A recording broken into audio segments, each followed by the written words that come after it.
The cold didn't just bite, it clung. It slid through wool coats, crept under doors, and settled into bones like an unwelcome guest that refused to leave. Victorian London, with its gaslit alleys and horse-drawn carriages, might seem charming from a distance, but the winters were anything but romantic. This was a time when heat was a luxury, not a given. Streets froze, pipes cracked, and the poor, who made up most of the city, learned that frost wasn't just weather, it was a threat. That winter, the one people still whispered about years later, arrived earlier than expected. November hadn't even ended when the Thames began to crust over, and the skies hung gray like wet wool. Smoke from thousands of coal fires blackened the air, mixing with the mist to form a thick, choking fog. Londoners had a name for it, pea soup. But this wasn't the kind of fog that invited poetry. This was the kind that blinded coachmen, smothered children in alleyways, and turned gas lamps into dull orange glows lost in the haze. At the heart of this freezing city was a boy named Daniel. He was just 12, though the grime on his face and the way he carried himself made him seem older. Daniel didn't have a bed to sleep in. He had a corner behind a butcher's stall in Spitalfields, wrapped in sacks that once held potatoes. Every night, he'd press his back against the cold brick wall and tuck his hands under his arms, shivering until morning. He wasn't alone. Hundreds like him roamed the streets, scavenging for warmth, food, or something to trade. Winters in Victorian London didn't play favorites. The frost didn't care if you were a lord or a lamplighter, but it certainly hit the poor harder. Families crowded into single-room homes with no insulation, just a weak coal fire if they could afford it. And coal was expensive, especially during a bad freeze. Mothers would wrap their children in rags and keep their feet off the icy floors, telling stories not for entertainment, but to distract them from the chill gnawing at their skin. Daniel's days were a routine of desperation. He'd wake up stiff and sore, push through crowds at Billingsgate Market hoping to carry a basket for a penny, and if luck was on his side, he'd earn enough for a crust of bread and maybe a small lump of coal. If he didn't, he'd huddle with others near the baker's oven vent for warmth, until someone came along to chase them off. He'd once tried to sneak into a workhouse, but the rules were cruel, the food worse, and the punishment for disobedience even colder than the streets. But that year something was different. People spoke in hushed tones about how bad it would get. The old ones, the ones who had lived through the winter of '47, warned that this one would be worse. The frost was already killing birds mid-flight. Ice formed inside houses. Even the rats were burrowing deeper. And yet, amid all this, whispers of a mysterious benefactor began to spread through the slums. They said someone was leaving bundles of food near the wharfs and small sacks of coal outside the doors of the sick and the elderly. Nobody saw who it was. Some claimed it was a ghost. Others thought it was a wealthy man racked with guilt. But Daniel didn't believe in ghosts or guilt. He believed in survival. It was on a Thursday, shortly after sunset, when Daniel first heard the cry. He was walking down a narrow lane near Fleet Street, pressed into his coat like a turtle into its shell, when he passed a man collapsed in the snow. Most people didn't stop anymore. Death wasn't unusual in a winter like this, but Daniel did. The man was dressed too finely to be poor, but his lips were blue and his hands shaking. "Warehouse, river, they're locking them in," he muttered before passing out. Daniel leaned in closer, trying to shake the man awake, but it was useless. He was unconscious, or worse. Daniel had no idea what to do. Should he find help? Would anyone care? The police didn't care about street boys. They barely cared about their own. But something about the man's words stuck in Daniel's mind. Locking them in? Who? Where? And why would someone in fine clothes end up alone and dying in a snow-covered alley? Back then, London had no safety nets. There was no reliable heating, no widespread charities, no social programs that protected people from dying of cold. You either found a way to stay warm, or you didn't. And while the rich retreated to their townhouses with roaring fires and servants, the rest of the city shivered in silence. Even the hospital wards were overflowing, not just with illness, but with frostbite and pneumonia. Doctors wrapped patients in wet cloths and prayed the fevers would break before their breathing did. As for Daniel, He couldn't shake the man's words. He spent the night awake, watching the snow fall through the broken glass overhead, thinking about the warehouse, about the river, about what could be happening behind those frozen walls. He'd heard stories before about children being locked in basements, about laborers disappearing, about things the police refused to look into. But they were stories. Warnings passed from one street child to the next like grim fairy tales. The next morning, the city woke to headlines about a man found frozen to death near Fleet Street. No name, no belongings, no questions, just another body claimed by the winter. But Daniel knew better. He remembered the words. Warehouse, river, locking them in. He didn't know what they meant yet, but something about that death didn't feel accidental. It felt like a warning, or a clue. Elsewhere in the city, a woman named Eliza lit the last of her coal. She was a seamstress, barely 30, her fingers raw from stitching by candlelight. She'd heard about the so-called ghost who left coal on doorsteps. She hoped it was true. She had a daughter, 5 years old, with a cough that wouldn't go away. She couldn't afford the doctor, and the chimney was blocked, so the smoke filled their little room when she burned anything. But it was either smoke or cold. She chose smoke.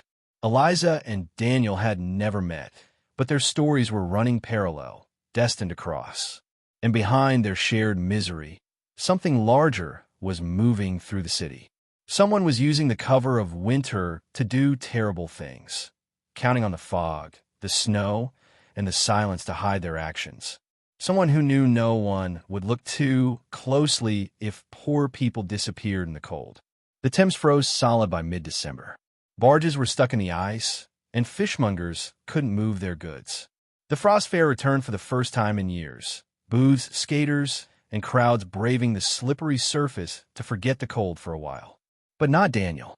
He stood on the riverbank, staring at the far end of the ice where the abandoned warehouses loomed in shadow. He was cold, tired, and afraid, but something in his gut told him the man's death meant more than just frostbite. There were secrets hidden in that winter. Secrets sealed behind rusted doors and masked by the fog. And Daniel was about to step into the heart of it. Not because he wanted to, but because he couldn't look away anymore. And just as he made up his mind to follow the trail toward the river, a sharp whistle echoed from behind him. Not the police, not a friend, someone else, someone watching. Then came the sound of footsteps. Heavy, deliberate, getting closer. And Daniel ran, but not fast enough. He slipped on a patch of ice as he turned the corner, nearly losing his balance. His breath came out in short, frantic bursts, clouding the air in front of him. Behind him, the footsteps picked up speed. Whoever was chasing him wasn't trying to hide it. They wanted him to know. That alone was terrifying. Daniel ducked through a narrow alley barely wide enough for 2 cats to pass, hoping the man was too big to follow. His heart thudded against his ribs like a drumbeat. He didn't look back. He couldn't. He emerged onto a quieter street, half lit by flickering gaslight and blanketed in a thick coat of snow. The cold slapped him in the face like a wet rag, but he kept moving, past the boarded-up bakery, past the pawn shop with its windows frosted from the inside, until he reached the old graveyard behind St. Martin's Church. He darted through the iron gate, already swinging on rusted hinges, and crouched behind a crumbling tombstone. Silence. He waited and waited. The footsteps didn't come. Either the man had lost him, or he was waiting too. Daniel held his breath, every muscle tensed, eyes locked on the gate. But no one came. Slowly, he pulled his coat tighter around him and pressed his back against the cold stone. It was quiet now, too quiet. Not even the usual sounds of distant carriages or chiming bells. Just the faint whistle of wind and the soft crunch of snow melting in puddles. He thought about the man again, the one in the alley, and the strange words. Locking them in. Was someone taking people? Why? And why now? In the middle of the worst winter in years. London was already a city of secrets. Beneath the cobblestone roads and soot-covered rooftops were tunnels, basements, cellars, whole worlds that most never saw. But some people knew. People with power. People who could make others disappear, and no one would blink. Daniel hadn't slept properly in days. His head throbbed. His fingers were numb, even tucked in his coat. But he couldn't stop thinking. Someone had chased him, not because he was just a boy running through the dark, but because he had heard something he wasn't supposed to. Across the city, Eliza woke coughing. The fire had gone out. Again, she wrapped her daughter in a thin blanket and placed her in the corner farthest from the door. The girl's skin was pale and clammy, her breathing uneven. Eliza tried lighting a match, but her fingers shook too much. She whispered a song, a lullaby from when the child was younger, but her voice cracked halfway through. She hated this helplessness, the silence of it, and the cold that filled every corner of their room like a rising tide. She thought about the coal rumors again. It was silly, but she hoped. She had left the door slightly open, just in case. Just wide enough for a sack to be pushed through if the ghost passed by. She prayed he, or she, was real. That night, Eliza dreamed of fire. Not a warm, comforting blaze, but a fire that burned too fast, too bright. Something was chasing her through the streets, smoke in her lungs, ice in her veins. She clutched her daughter tight, running past crowds of people who didn't even look at her. She woke in a sweat, even though the room was freezing. Her child didn't stir. That scared her more than anything. Meanwhile, Daniel wandered back towards Spitalfields before dawn. The streets were quieter than usual. Even the drunkards had stayed indoors. Snow muffled everything, made it seem like the city was holding its breath. He found his usual spot behind the butcher's stall and curled into the sacks again. But he didn't sleep. He just stared up at the rotting ceiling beams above, tracing shapes in the shadows and trying to make sense of the day. He needed to go to the river. The thought returned like a whisper he couldn't shake. Whatever was happening, it had started near the water. Warehouses, cold rooms, people being locked in. Maybe it was nothing, or maybe it was worse than anything he'd seen before. But if he didn't go, who would? By the following afternoon, the frost grew even heavier. Ice clung to every surface. Window panes cracked. Chimneys froze solid. People died in their sleep. Some curled up beside stoves that hadn't been lit in days. The newspapers printed their usual death tolls, but it was only part of the truth. No one counted the children. No one cared. Daniel made his way toward the river just before nightfall, keeping to the alleys and narrow back streets. He'd stolen a candle from a doorstep and tucked it into his coat. It wasn't much, but made him feel braver. He passed by closed shops, piles of coal too expensive for anyone to touch, and streets littered with broken boots and frozen puddles. No one noticed him. He was good at blending in. Too good. When he reached the docks, the air turned sharper, colder. The fog was heavier here, and it hung lower, slinking between buildings like a living thing. The warehouses loomed like giants made of brick and silence. Most were abandoned, or so people said, but Daniel had heard stories. Some were still used, for storage or worse. Illegal trades, human trades. He slipped behind one of the larger buildings, near a broken gate that hung crooked on its hinges. The yard was empty, but he spotted footprints in the snow. Not just one pair, several, leading to the back door. He didn't go in. Not yet. He crouched behind a stack of crates and waited, listening. The city was never truly quiet, but the river had its own kind of silence, thick, slow, watchful. He waited for what felt like an hour, but no one came out. Then, a sound, a distant groan of metal. A door opening. Daniel stood slowly, heart racing, and peeked around the crates. A figure was dragging something. A cart? No, a body, wrapped in a tarp, thick with frost. The man didn't struggle. He moved like he'd done it before, like it was routine. The figure disappeared into another warehouse. The door slammed shut behind him. Daniel stayed hidden. The cold crept up his legs. His toes had stopped hurting. That was a bad sign, but he didn't move. He just stared at that door. The image of the body wouldn't leave his mind. He didn't know if they were dead or alive. He didn't know if they were taken by force or if they'd gone willingly. But he knew this wasn't just about the cold anymore. Back in her room, Eliza checked the doorstep again. Still nothing. No coal. No food. No ghost. Just snow and footprints. Too many. She closed the door and leaned her back against it. Her daughter let out a weak cough. Eliza sank to the floor, holding her knees, tears silently sliding down her cheeks. On the other side of the city, Daniel finally moved. He knew he couldn't open the door that night. Not alone. Not yet. But he would come back. He had to. Whatever was inside those warehouses wasn't just about stolen coal or missing beggars. It was bigger. And somewhere in the dark, in that frozen, fog-filled silence, someone was watching him again. The following morning came without light. The sky was still a thick, gray shroud, heavy with snow that had yet to fall. Daniel stirred beneath the potato sacks, his limbs stiff, his throat dry. He hadn't slept. Not really. Just drifted in and out of a fog that didn't feel any safer than the one outside. The image of the man dragging the tarp haunted him, looping in his mind like a warning. He needed help. But who could he ask? He didn't trust the police. Even if he did, they wouldn't listen to a street boy.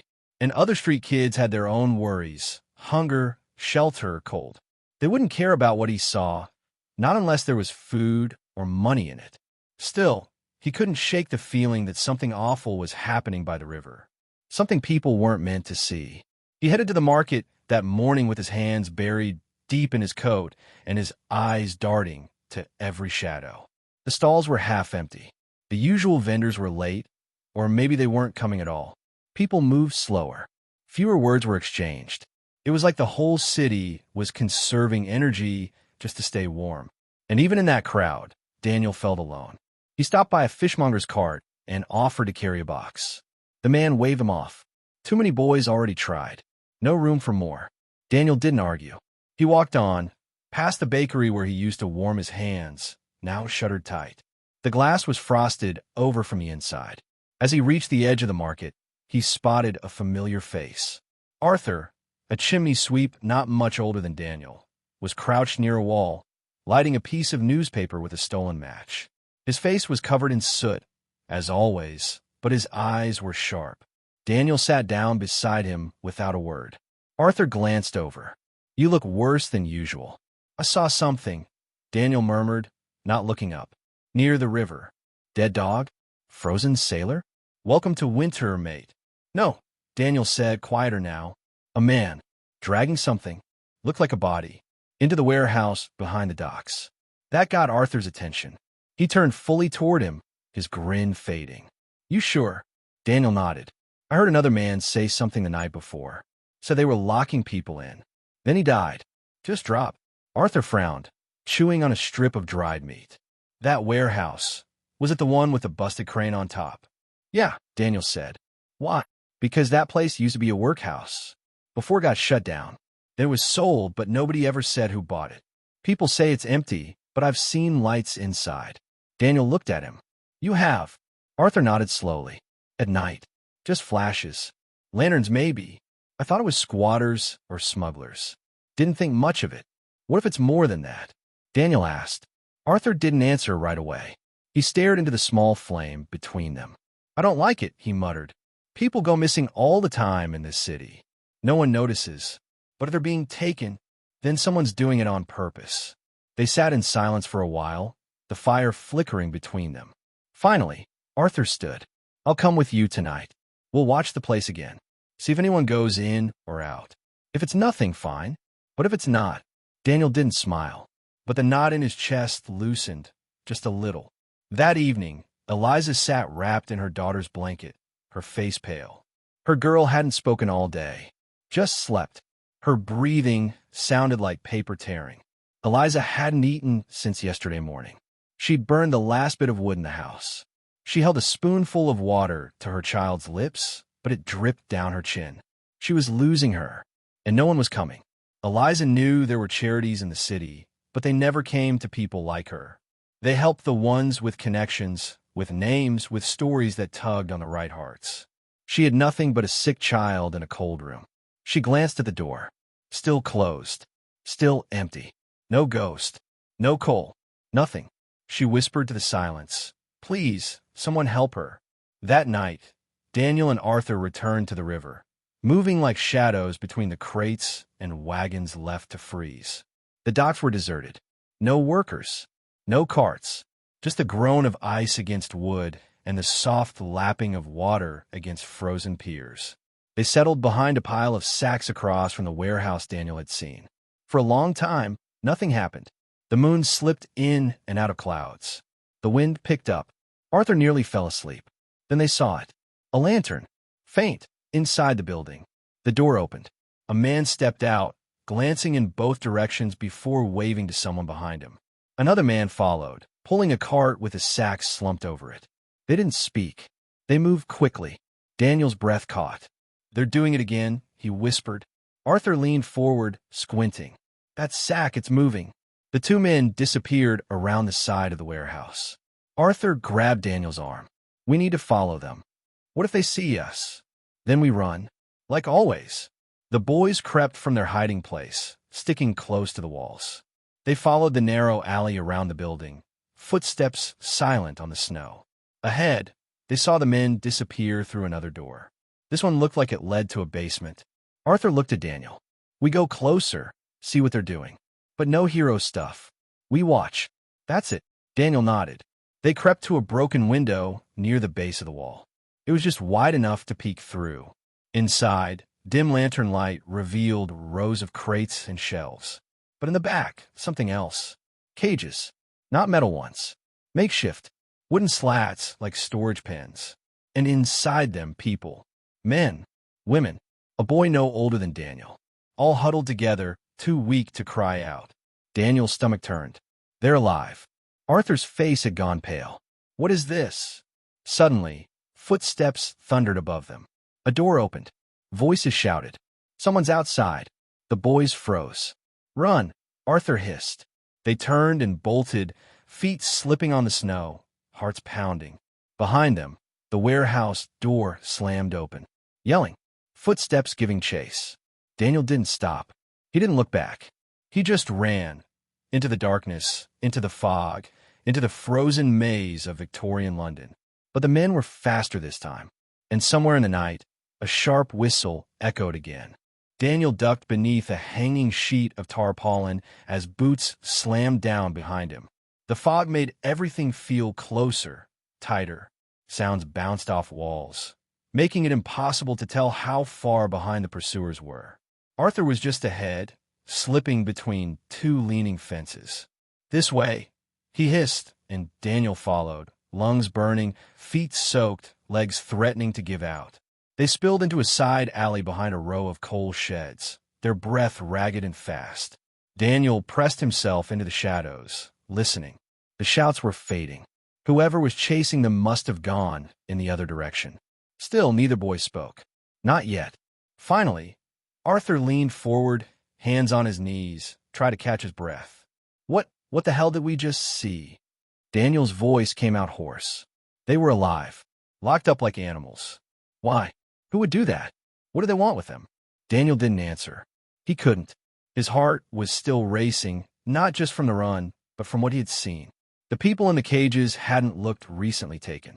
Their eyes were empty, their movements slow, mechanical, like they'd been there for days. Or longer. "I think they're testing something," Daniel said quietly. "Or hiding them, waiting for something." Arthur looked up. "Like what?" Daniel shook his head. "I don't know, but it's not just poor people going missing. I saw a man in fine clothes die in the street.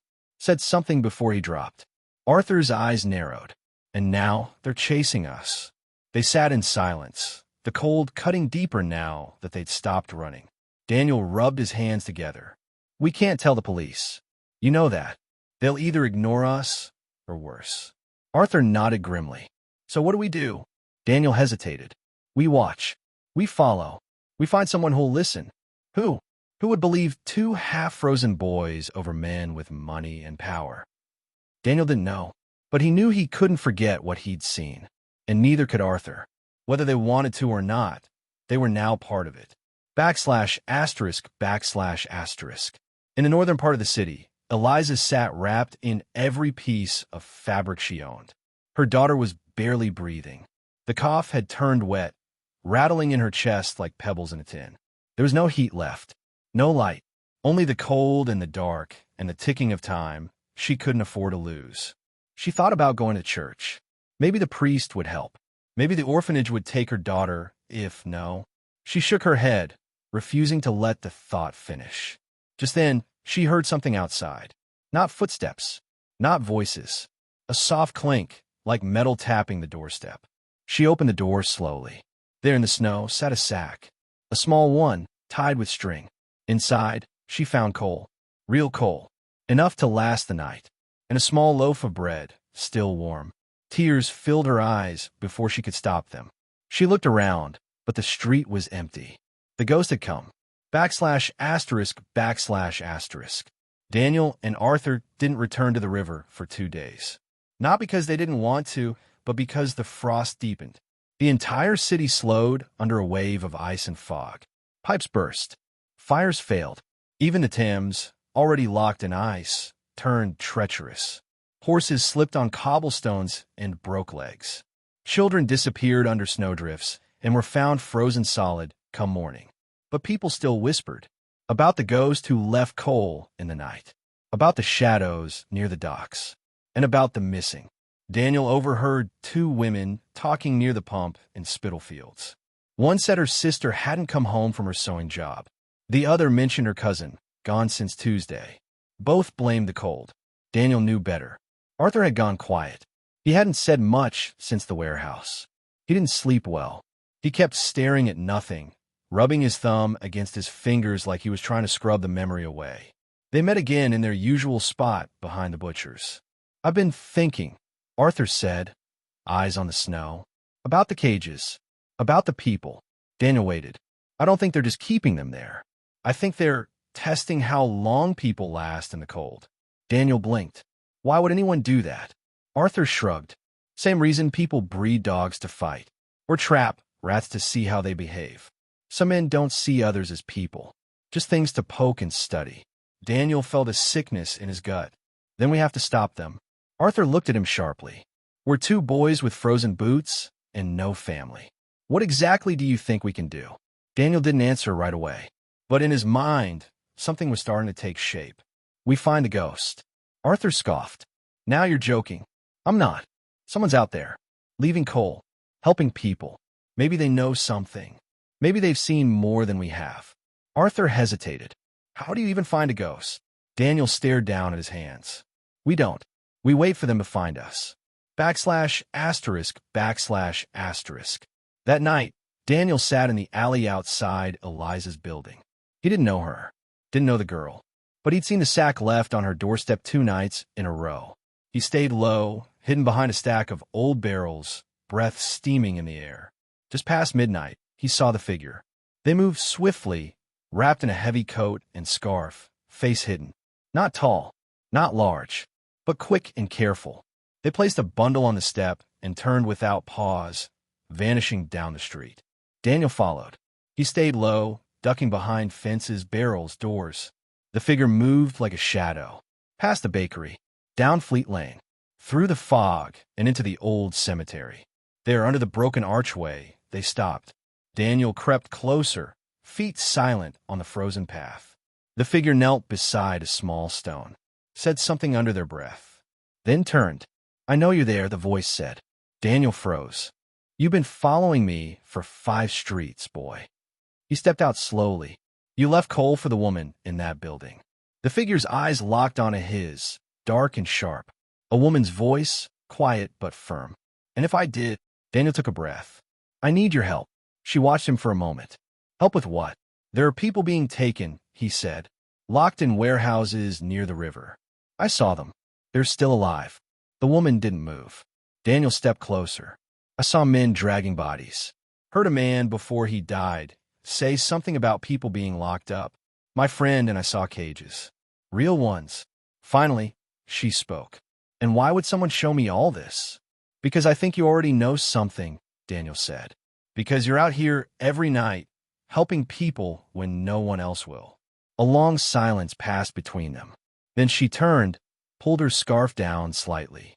Her face was older than Daniel expected. Tired eyes, strong jaw, a scar on her chin. "I used to be a nurse," she said. "Worked in the East End. Then I saw things I wasn't supposed to. Things like what you described." Daniel leaned in. "You believe me?" She gave a sad smile. "I believe you more than you'd like." Daniel's chest tightened. "So what do we do?" She looked up at the foggy sky. "We expose them. And if they come after us—" "They will," she said softly. "But sometimes Truth is worth the danger. She reached into her coat and handed him something. A folded piece of paper. A map. Daniel looked down at it, frowning. What's this? The warehouse you saw isn't the only one, she whispered. There are others. For more. This one's the worst. They call it Site 4. Daniel stared at the paper. A mark circled in red near the Limehouse Basin. He looked up, but the woman was already gone. Daniel clutched the map tightly in his numb hands, the paper already softening from the snow melting on his fingers. He tucked it into the inside of his coat and looked around. The cemetery was quiet again, just the wind passing between old stones and the sound of distant hooves on cobblestones. He wasn't sure if what just happened had been real. A stranger, in the middle of the night, giving him a map that might lead to something darker than he'd imagined. But he knew one thing. He had to go to Site 4. By the next morning, the frost had thickened into glass. Every window in Spitalfields shimmered with frozen lace, and water pumps stopped working in parts of the city. Newspapers blamed the coal shortage. Officials called it temporary. But for the people in London's slums, it felt like the end of the world. Daniel moved through the frozen city like a ghost himself. Every face he passed looked colder, wearier, thinner. The rich bundled themselves in thick scarves and fur-trimmed coats, riding in enclosed carriages with brass heaters. The poor pulled their sleeves over their hands and hoped their shoes wouldn't fall apart before nightfall. Arthur met him behind the apothecary at sundown. His lips were cracked, his cheeks windburned. You weren't at the butcher's. Daniel pulled out the folded map and handed it over. Arthur opened it, eyes scanning the red circle. Another warehouse. Daniel nodded. She said it's worse than the first one. Arthur raised an eyebrow. She? The woman leaving coal. I found her. You're joking. She used to be a nurse, Daniel said. She's seen these places before. She believes us. Arthur was quiet for a moment. Then he tucked the map into his shirt. You trust her? I don't know, Daniel said. But she's doing more than anyone else. They agreed to meet the next night and head toward the Limehouse Basin. Neither of them had been that far east before. The fog there was thicker, heavier with river smoke. The docks there weren't for tourists or merchants. They were for freight, storage, and things people didn't ask too many questions about. That night, as Daniel walked back through the alleys, he passed a group of men warming themselves around a barrel fire. One of them was telling a story about a boy who had gone missing 3 nights ago. Last seen near the old soap factory. No one knew where he went. His shoes were found frozen in the mud the next morning, laces still tied. Daniel didn't stop walking. He didn't need to hear more. He already knew what had happened. Meanwhile, Eliza lit her small stove with the last piece of coal from the sack. Her daughter lay beside her, breathing shallowly. The bread had helped, but she needed medicine. Real help. Eliza looked out the window, wondering if the ghost would come again. Maybe they would leave more coal. Maybe something else. Or maybe they were done helping. She thought about going to the workhouse, the one she'd sworn never to step foot in again. They'd take her daughter, maybe even feed her, but she'd never see her again. That's how it worked. Once you gave your child up, there was no going back. Tears filled her eyes, but she blinked them away. She whispered softly, "Not yet." At the same time, across the city, Daniel couldn't sleep. He lay curled behind a boarded-up shop, coat pulled tight, eyes fixed on the sky. The stars were faint tonight, barely visible through the haze. He thought about Site 4. What was inside? How many people were locked away? He didn't know what they were doing in those buildings, but whatever it wasn't legal, and it wasn't human. In the early hours, just before dawn, he dreamed of fire again. But this time, it wasn't flames licking at walls. It was the sky itself on fire, and people running in the streets, screaming. And in the middle of it all, a door opened, and something stepped out. When he woke, the frost had crept into his shoes. By late afternoon, he and Arthur made their way toward Limehouse, slipping through back streets and snow-covered alleys. The fog grew thicker with every step. By the time they reached the edge of the basin, they could barely see past the end of the street. Daniel unfolded the map, checked the marks, and pointed toward a brick building half hidden in the mist. They kept to the shadows, crouching behind crates and barrels. The building was tall, 3 stories, with boarded windows and a rusted iron door. No signs, no activity. Just silence. But as they got closer, Arthur grabbed Daniel's sleeve. "There," he whispered. A faint light flickered inside one of the ground floor windows. Then another. Then nothing. Daniel stared hard. "Someone's in there." Arthur nodded. "But what are they doing?" They crept around the back, staying low. The rear yard was filled with crates, most of them marked for export. But a few had strange markings. Not shipping labels. Just numbers. And one symbol. Something Daniel didn't recognize. A circle with lines through it, like a wheel or a sun. Arthur leaned in close. "You ever seen that before?" Daniel shook his head.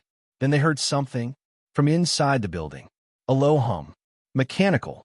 Not loud, but steady, constant. Like a generator or a furnace. They pressed up against a cracked window and peeked through the grime. What they saw made Daniel's stomach drop. The inside looked nothing like a warehouse. It was more like a hospital or a laboratory. Tables, trays, instruments. People in coats moving quietly from station to station. In the far corner, a cage. Like the one before. But this one had someone in it. A man, tied to a chair.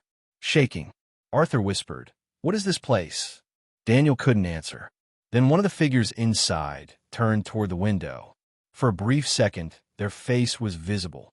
It was someone Daniel recognized. Not from the streets, but from a poster. A missing doctor, declared lost after a shipwreck 6 months ago. Arthur pulled Daniel back, breathing hard. "We have to go. Now." But Daniel stayed frozen. If that man was supposed to be dead, why was he here? And what was he doing to the people inside? As the fog thickened and the sun disappeared behind gray clouds, the boys turned and fled, hearts pounding. They didn't look back, but from the shadows near the crates, someone had seen them, and they were already following. That winter, the frost seemed to press its weight into every part of the city. It wasn't just the cold that gnawed at the people. It was the silence that came with it. Horses moved slower, hooves muffled on frozen cobbles. Chimney smoke rose sluggishly into the gray sky, clinging to the rooftops like fog that refused to leave. For someone like young Elsie Cartwright, a seamstress living in a single rented room off Rosemary Lane, the brutal chill wasn't just uncomfortable, it was dangerous. Elsie's fingers were always red, swollen from the damp cold that never left the room. The tiny fireplace in her room hadn't held a proper flame in 3 days. She'd run out of coal, and the last of her would have been burned through while trying to warm her tea. There was no use hoping for kindness from her landlady. Mrs. Hembridge kept the rent just low enough to keep the rooms full, but the moment someone missed a payment, they were out. No fire, no blanket, and not enough bread left her wondering if she'd make it through the month. As she sat crouched beside the unlit hearth, stitching another patch onto a worn pair of gloves, she could hear the usual sounds from the alleyway behind the house. A shout, a door slamming, the sharp cry of a baby in one of the tenements next door. All of it layered beneath the heavier, quieter sound of people trying not to be noticed. Winters in Victorian London weren't loud. They were still and watchful. Because when people were cold, they became desperate. And when they were desperate, they became dangerous. In the middle of this frozen tension was Inspector Alcott, a man worn down not by the years of service, but by the things those years had forced him to see. He'd walked the city's underbelly, followed blood trails into dark cellars, chased rumors through the freezing mist of Whitechapel and Limehouse. But this year felt different. The bodies were piling up faster than usual. Not just the homeless, but tradesmen, delivery boys, even a few constables. They were found curled in doorways or slumped over barrels, frozen in place as if they'd simply sat down to rest and never woke up. But the strange thing was some of them still had money in their pockets. No sign of struggle, no bruising, nothing to suggest robbery or violence. Just gone. Alcott stood over one of these bodies now, his coat collar turned up against the cold wind that swept through Red Cross Way. The young man before him, no older than 20, was dressed in decent clothes, better than most. A livery badge was pinned to his coat, and a parcel lay unopened in his gloved hands. His eyes were open, but there was no life in them, just an expression of quiet surprise. The kind of look that said he hadn't expected to die here. Maybe he hadn't even known he was dying. "What's the verdict?" asked Constable Meeks, his breath curling in the air like smoke. Alcott didn't answer immediately. He crouched down beside the boy, brushing snow from the coat sleeve. No wounds, no bruises, purse still full, no signs of opium or drink. He looked up at Meeks with a grim frown. Same as the others. So, just another freezing death? Meeks asked, though his voice lacked conviction. People freeze when they're exposed, when they've got no shelter, no warmth. But this boy, Alcott gestured around. He was 2 streets from his master's house, less than 5 minutes away. He might have stopped to rest. In this weather? Alcott stood. You stop moving, you die. Elsewhere, back in the winding maze of Southwark alleys, little Tommy Birch picked his way over a patch of frozen mud with a bundle of newspapers under his arm. He couldn't have been older than 9, his coat 2 sizes too big, patched and faded. He made 2pence a day if he sold every paper, and on days like today, he rarely did.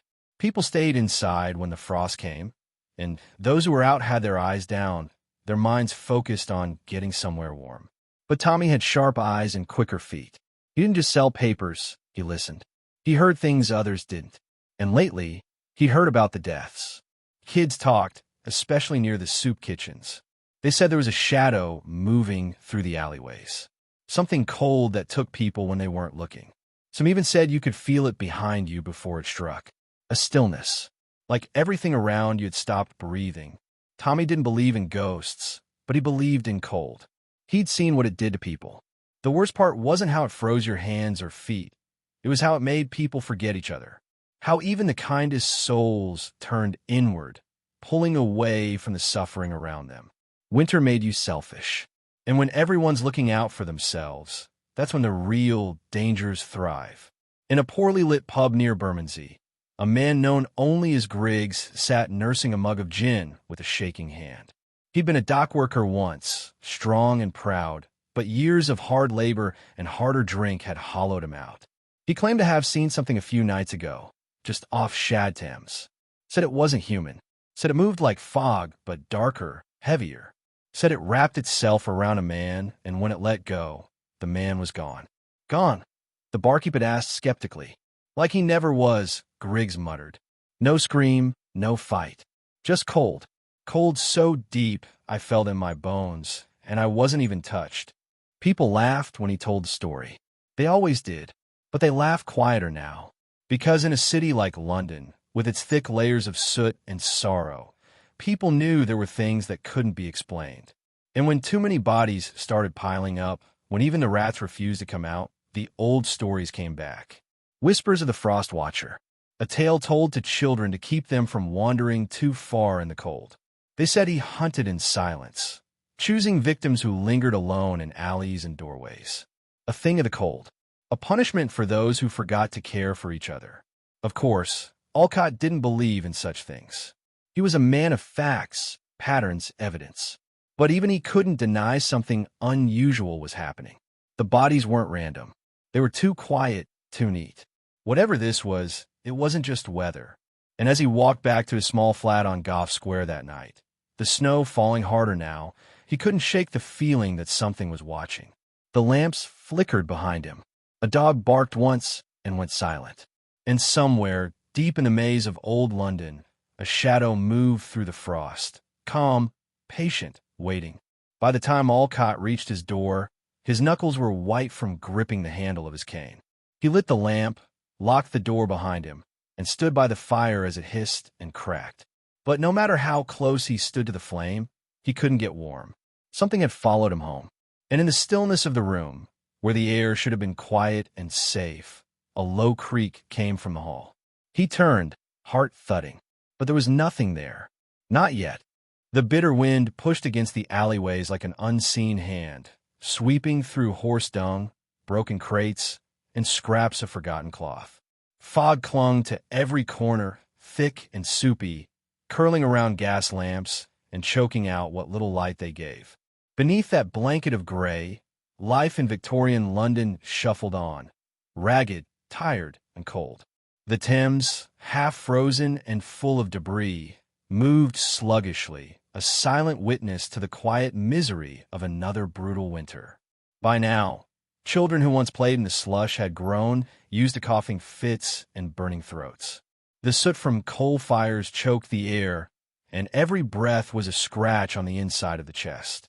Mary Collins, who worked in a seamstress shop off Whitechapel Road, wrapped her shawl tighter as she walked home. Her fingers, red and raw, trembled with each gust of wind. She didn't stop, not even when she passed a man asleep, or maybe unconscious, beside a barrel that hadn't held fire in days. Everyone was cold, but cold wasn't the whole story. The cold was a symptom. The real sickness was something deeper, something that clung to every brick wall, every pair of worn-out boots, and every family scraping to survive. The Victorians had grown used to suffering, but this winter was different. The chill went bone deep, and for reasons no one could quite explain, it wasn't letting up. The newspapers talked of a coming freeze that would outmatch all others. Some blamed the gods, others the government. But there were rumors, unspoken and passed only in whispers, about things older than science, about signs and shadows that didn't match the lamps casting them. Back in a damp cellar not far from Clerkenwell, Jacob Wren scribbled in his notebook by candlelight. A former scholar turned railway clerk, Jacob had taken to writing about the strange happenings of the city's coldest corners. He wasn't a journalist, but he watched. And lately, what he saw unsettled him. Fires that wouldn't catch no matter how much coal was fed to them. Pipes that froze in seconds. Rats abandoning buildings. And the people, well, they were changing too. It started with small things, sleeplessness, irritability, paranoia. Then came the dreams, or so he heard. Dreams of ice-covered staircases, bells ringing in deserted churches, and figures standing outside windows, unmoving, just watching. Jacob didn't believe in spirits or omens. At least, he didn't think he did. But his notes told a different story. There were patterns in the cold, in the way it moved and settled, especially around certain neighborhoods. Southwark, Limehouse, Bethnal Green. The cold there seemed alive, or at least aware. That was the word that kept coming to him. Aware. He flipped a page, lit his second candle, and checked the time. 9:12 p.m. too late for most to be out, but not for Clara. Clara Day worked for the London County Council. Officially, she was a clerk. Unofficially, she was Jacob's partner in piecing together what the city refused to acknowledge. Clara had grown up in one of the worst parts of Lambeth, and she hadn't survived this long by ignoring her instincts. Lately, those instincts were screaming. She stepped lightly through the hallway of an abandoned row house, boots crunching on shards of glass. The house, number 42, Coldwater Lane, had been sealed for over a decade. Yet last week, lights were seen flickering inside. No one lived there, not officially. And yet, the neighbors complained of scratching sounds in the night, of doors opening when no one was near them, of breath fogging indoors like it was freezing, even with fires lit. Clara reached the end of the corridor and pushed open a door that groaned on rusted hinges. Inside was a drawing room, untouched since the 1860s. Furniture sat under layers of soot and dust. An overturned chair rested near a blackened hearth. On a mantel, framed portraits had long since faded to silhouettes. She took a cautious step forward, her lantern flickering as if reacting to her breath. The room was icy, colder than the streets outside. That was the first thing. The second thing was the smell, not rot or mildew, but something metallic like frozen iron. She moved closer to the fireplace and froze. On the edge of the hearth, barely visible in the dim light, were 5 marks. Scratches. Not random. Deliberate. Symbols, perhaps, or letters. Faint but unmistakable. She reached out to touch one, then paused. Something about them made her skin crawl. Behind her, the floor creaked. She spun around. Nothing. Just shadows.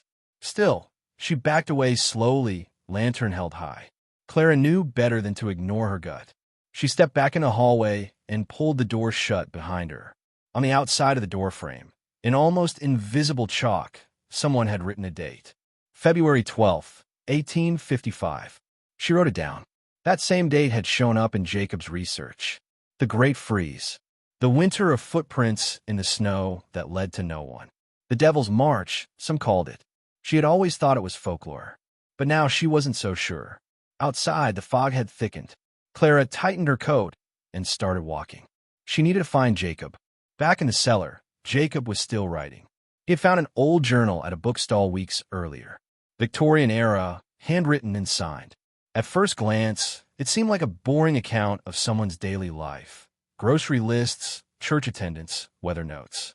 But the farther he read, the stranger it became. The writer mentioned odd happenings. People disappearing into alleyways never to be seen again. Heavy snowstorms that started and ended without warning. And strange, hooded figures seen near St. Dunstan's bell tower. The entries stopped abruptly after one sentence. It is watching from the frost. Jacob closed the book, heart pounding. It sounded absurd, like superstition. But Clara had seen those marks, and now this journal. What if something was happening, something that had happened before? He looked at the map he had pinned to the wall, circles drawn around places where the cold was strongest. The same circles that lined up with hospitals reporting higher death rates. Same circles where fire brigades said their hoses froze mid-spray. Jacob stood up, coat already in hand. If Clara had found something, they needed to talk. But he never made it to the door. A noise, low and groaning, echoed through the cellar. Not from outside, from the pipes above. Then came a second sound, a sharp knock like metal on stone. Then silence. He waited, holding his breath. Knock, knock. This time, from the wall behind him. And then, the candle nearest to the door blew out. Jacob didn't move. The air had gone still and strangely warm, then instantly freezing, like something had just passed through. He turned slowly, heart pounding, and stared into the dark corner of the room. Nothing. Or was it? In the faint light, barely visible in the wall's frost, a shape had begun to form. Just an outline. Of a hand, pressing from the other side. Jacob stepped back, and then, from somewhere in the blackness, a whisper. February has begun. And just like that, the hand vanished. He didn't sleep that night. Neither did Clara, because what they were uncovering wasn't just about weather. It was something old, something buried in London's frost and fog, and it had started to wake. The days passed slowly, each one colder than the last. The Thames, sluggish and gray, had begun to freeze in patches along the banks, and even the birds seemed confused by the absence of sunlight. Fog hung heavy in the air like a permanent veil, softening the outlines of buildings and figures into ghostly shapes. Streets were slick with slush that quickly turned to dirty ice, and the cracks of horse hooves echoed eerily off the stone walls. Beneath the surface of routine life, something darker seemed to stir. Clara's mother had taken to coughing violently each morning, the sound harsh and wet in the cramped, unventilated room they shared. No cold meant no heat, and no heat meant sickness spread like spilled ink. Clara had seen this before, when she was younger, the way a neighborhood could vanish in a matter of weeks when fever took hold. She kept quiet, careful not to wake her mother too early, and spent more and more time out in the city, not to find adventure, but simply to breathe. Down in the alleys behind Fleet Street, she found familiar faces huddled against the cold. Chimney boys, older now, their faces still smudged with soot, pickpocket girls sharpening their eyes and their fingers in the crowds, and even a few out-of-work factory men, shoulders hunched and scarves pulled high. All were survivors, but this winter was testing even the toughest of them. And there were whispers, quiet ones, about something not quite right. Not just the bitter cold, but odd disappearances. A boy vanished near Ludgate Hill. An old woman simply gone from her post outside the bakery. Stories like these were usually ignored, but now people were talking about them in hushed tones. Clara overheard more than most. Her small size made her invisible, and when she curled near fire barrels or sat quietly in the corners of taverns, people forgot she was there. One night, she heard a man say he'd seen shadows moving along the rooftops. Not men, he swore, too fast, too silent. Another swore the river had spoken to him. Madness, maybe. Cold did strange things to the brain. But Clara noticed how everyone paused for a second longer when crossing doorways, how locks were double-checked, how even the drunkest men walked faster after dark. Back near the slums of Whitechapel, the rumors took on a sharper edge. Children warned each other not to go near the abandoned tannery, not because of ghosts or rats, but because he was seen there. No one knew who he was, but all agreed he wore a great black coat and didn't leave footprints in the snow. Clara tried to laugh it off, but something in her gut said there was more truth than tale in it. The weather turned again, dropping below freezing for 5 straight nights. Horses began collapsing in the streets, and ice formed inside homes. Clara returned one night to find her mother shivering so hard she couldn't speak. With trembling fingers, Clara pressed the last of their bread into her mother's hands and pulled all the blankets around her, whispering promises she couldn't keep. The next morning, the coughing had grown worse, deeper. Clara knew she had to do something. That evening, she slipped into the maze of alleys near Covent Garden where she knew the larger markets dumped leftover food. Her fingers were numb as she rifled through crates of bruised apples and wilting greens. She wasn't alone. 3 other kids her age had the same idea, and none of them spoke. Hunger made them silent partners. As she crept back toward her neighborhood, the silence of the city struck her. Not the usual muffled hush of fog, but a kind of emptiness that pressed in from all sides. No bells, no voices, no distant horseshoes. Just the soft crunch of her boots in the snow. She passed the bakery on the corner, dark, past Mr. Bellamy's lamp shop, boarded up. Something was wrong. She turned a corner and stopped. There, right where the lamplighter usually stood at this hour, was a man, or at least the shape of one. Tall, unmoving. His coat looked like it swallowed the shadows around him. She couldn't see his face, just a faint glint of metal where eyes should be. She backed away slowly, her heart hammering. He didn't move. She turned and ran. When she finally reached home, her mother was asleep but burning with fever. Clara didn't sleep at all that night. Her mind kept circling back to the figure in the street. The way the snow hadn't crunched under his feet, the way the darkness around him seemed thicker than anywhere else. The next day, she visited Mrs. Landry, the old widow who used to live 2 doors down. Her door was slightly open, which was strange. People didn't leave doors open in winter. Clara knocked. No answer. She pushed gently. Inside, the room was cold, untouched. The fire had gone out long ago. A cup of tea still sat on the table, frozen solid. But Mrs. Landry wasn't there. No sign of a struggle. Just gone. Clara backed out and closed the door. That made 5 people she knew who had vanished in the last week. She didn't want to believe it was all connected, but a thread had started to tie it all together in her mind. Something invisible, something dark. Something that had arrived with the winter and was growing bolder with each passing day. She started paying closer attention to patterns. Where people had last been seen. What streets they walked. How many of them lived alone or were weak from illness. It was always the vulnerable, the unnoticed. The kind of people no one would miss right away. And always on the coldest nights. Clara began leaving chalk marks on walls. Simple signs only she could read. If the mark was gone or changed, she knew someone else had passed through. She began sleeping lightly, listening to the wind. Once, she swore she heard a voice calling her name from outside the window, soft as breath. She didn't tell anyone. Who would believe her? Even she barely believed it. But deep down, she felt it, something ancient, something that had waited. Maybe not a person at all, not really. Maybe the city itself, restless and starving, reaching out with icy hands to claim whoever it could. A darkness that had always been here, but now, in the brutal heart of this Victorian winter, had found the perfect time to rise. And it wasn't finished. Not yet. Not by a long shot. The cold had become something more than just a season. It was a character in itself. It crept through every wall and into every conversation. Mary, who now spent her mornings at the kitchen hearth in the boarding house, had stopped asking for hot water. The kettle would freeze before it could be poured.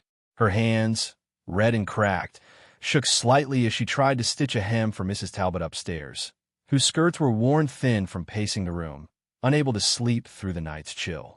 Mrs. Talbot had once lived in Belgravia, someone whispered. Now, she whispered to herself. Mary didn't ask questions. People in London stopped asking too many of those. The more you asked, the more stories you gathered, and there wasn't enough room in the heart to carry all of them. The Thames had started to crack at the edges. Ice bit into the water like glass teeth, and rumor had it someone fell through just last week near the wharves. The newspapers didn't mention it. They were too busy talking about Parliament's silence on the fuel shortage or the uptick in night accidents, which everyone knew meant something else entirely. Policemen were no longer walking their beats as often. Most of them were found huddled near bakery ovens or down in pub cellars, where the beer stayed warmer than the streets. Children ran through alleyways with empty cans looking for coal remnants, and sometimes they came back with more than soot on their hands. One boy, no older than 10, came into the bakery on Bishopsgate with eyes like a man twice his age.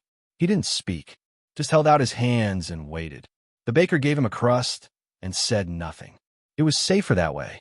At the heart of this frozen city was a building no one talked about directly, an old workhouse, now converted into a care facility by city officials.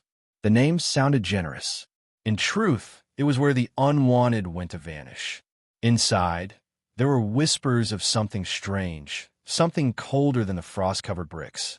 Eliza had heard about it from a chimney sweep who'd been paid to clean one of its upper flues. He told her the fire never lit, no matter how much kindling they brought.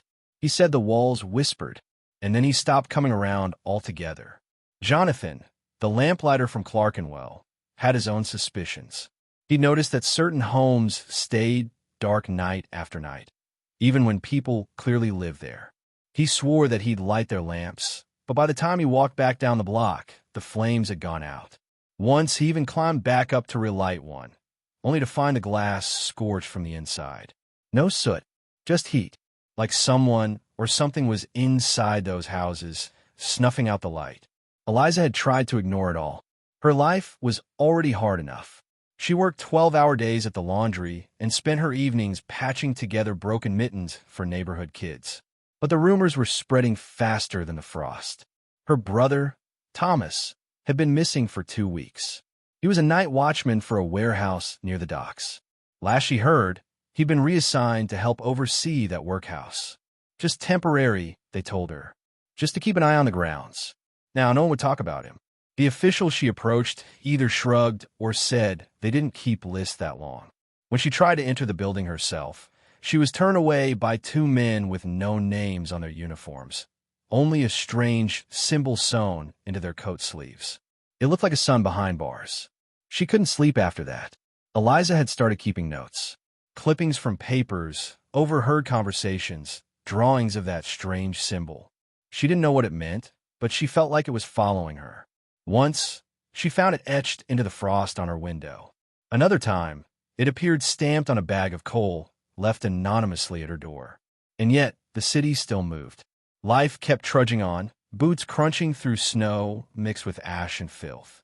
Mr. Hawthorne, the apothecary, kept making his tinctures. Mostly spirits and herbs now.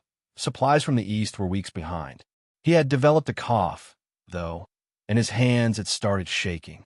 He confided in Eliza once, during a visit for winter salve, that he believed something unnatural had entered London with the cold. They called it just another hard winter, he murmured. But this frost, it doesn't thaw. It clings to the soul. He wasn't a superstitious man, but he told her that even his cat refused to enter certain rooms of the shop, that it meowed at nothing for hours, that sometimes he heard knocking inside the walls, steady, slow, like someone tapping to be let out. Meanwhile, in Parliament, the conversations were as distant as ever. The elite spoke of tariffs and trade disruptions while ignoring the thousands of Londoners who were now living in sheds, sharing blankets made from torn sails and flour sacks. A few reformers tried to raise alarms. One was a young man named Edwin Bell, who'd grown up in the East End. He spoke with fire and clarity, urging investigations into the mysterious disappearances and the conditions in the workhouse. Then he vanished. His flat was found empty, save for a single page torn from a book and pinned to the fireplace. It read, "The Frost Remembers." Eliza kept that scrap. She didn't know why, but something about it felt real, like it explained everything and nothing at once. The frost, indeed, was not just nature, it was memory. It was haunting. It seeped into walls, into breath, into thought. It stayed where it wasn't wanted, and it took from people things they didn't realize were missing until they were too late to retrieve. That was when she started her night walks. She would bundle herself in every layer she owned and roam the streets of East London, watching, listening. Her brother's name still floated on her lips in prayer, but now, more often than not, it ended in silence. She'd seen other women doing the same. Widows, sisters, daughters, looking for the missing in a city that no longer cared to admit they'd existed. It was during one of these walks that she saw it for the first time. Near the corner of Whitechapel and Burner Street, just past the baker's shuttered windows, she spotted a figure. Not quite a man, not quite a shadow. Tall, too tall, standing in the mist, motionless. Its breath came out in long, quiet plumes, but the air around it didn't move. No wind, no frost, just silence, as if the cold itself was afraid of whatever it was. She stopped. The figure didn't move. She blinked, and it was gone. But when she returned home, there were footprints on her steps, prints that didn't match her own. The deeper the frost settled over London, the more the city seemed to forget itself. Streets vanished under snow, names faded from memory, and warmth became something whispered about in stories, not experienced. Even churches grew quieter. Priests stopped ringing bells. People said prayers with shaking lips, wondering if heaven could hear them through the ice. Eliza was no longer alone in her suspicion. A few others had joined her in secret. They met at the old print shop, long abandoned, now a shelter for anyone too cold or too afraid to sleep. Together, they compared stories. Strange dreams, marks on windows, disappearing neighbors, men in dark coats with symbols. Always that same symbol, and always the cold.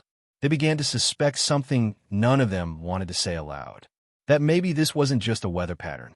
That maybe what haunted London wasn't the frost, but something hiding within it.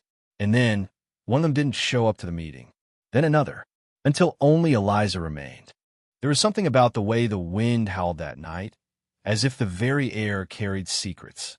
Beneath the gaslit lamps, Henry adjusted the threadbare scarf around his neck and kept his head down, following the curve of the alley where the snow was turning to slush.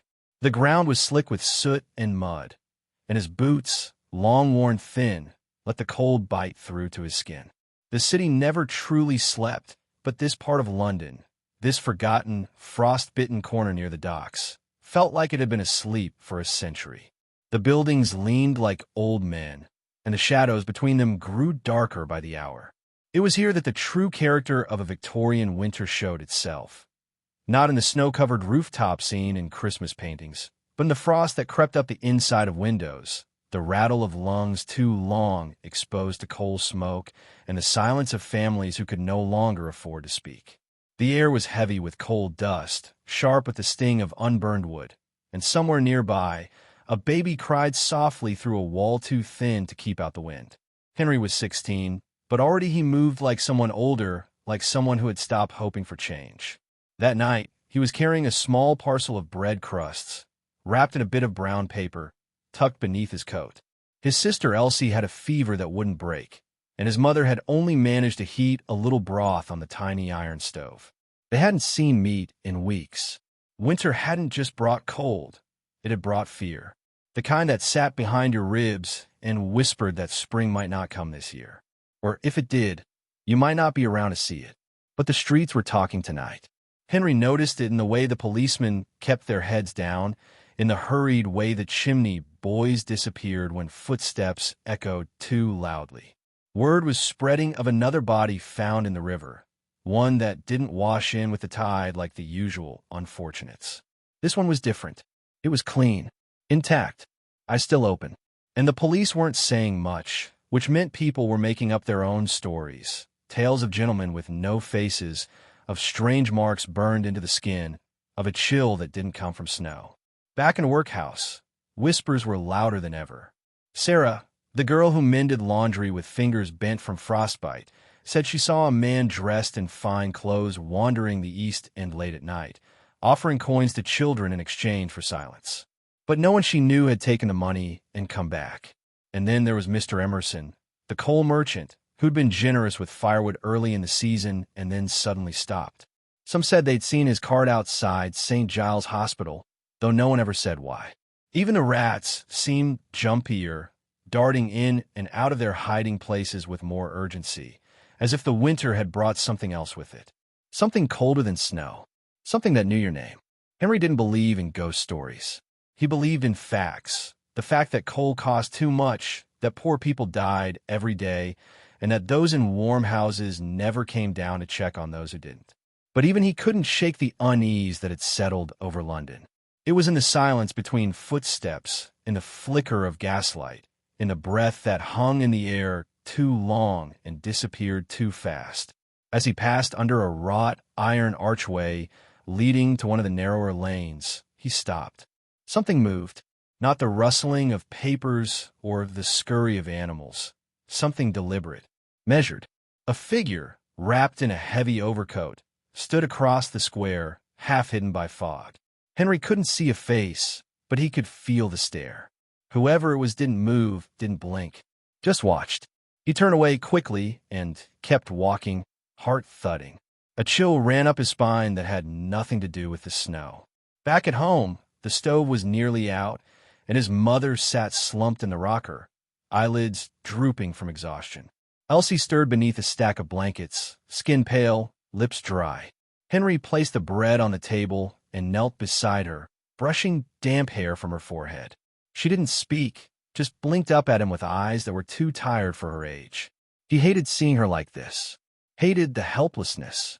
Hated winter. Outside, a soft knock tapped against the door. Not the knock of someone with business. It was too slow, almost polite. Henry rose, cautious. His mother stirred, but he waved her down. When he opened the door, the night seemed darker than before. No one stood in the threshold, just an envelope on the ground. Thick, off-white, sealed with red wax. He stared at it, then stepped outside, scanning both directions. No sound, no movement, just fog curling at his feet like a cat waiting to be fed. He picked up the envelope and shut the door quickly behind him. The seal was strange, not the symbol of any known office. It was a circle with what looked like 3 arrows pointing inward, as if something was being pulled into the center. He turned it over in his hands, then opened it slowly. Inside was a card. No writing, just a pressed flower. A violet, frozen and cracked. That night, he didn't sleep. He couldn't. Outside, footsteps echoed where there should have been none.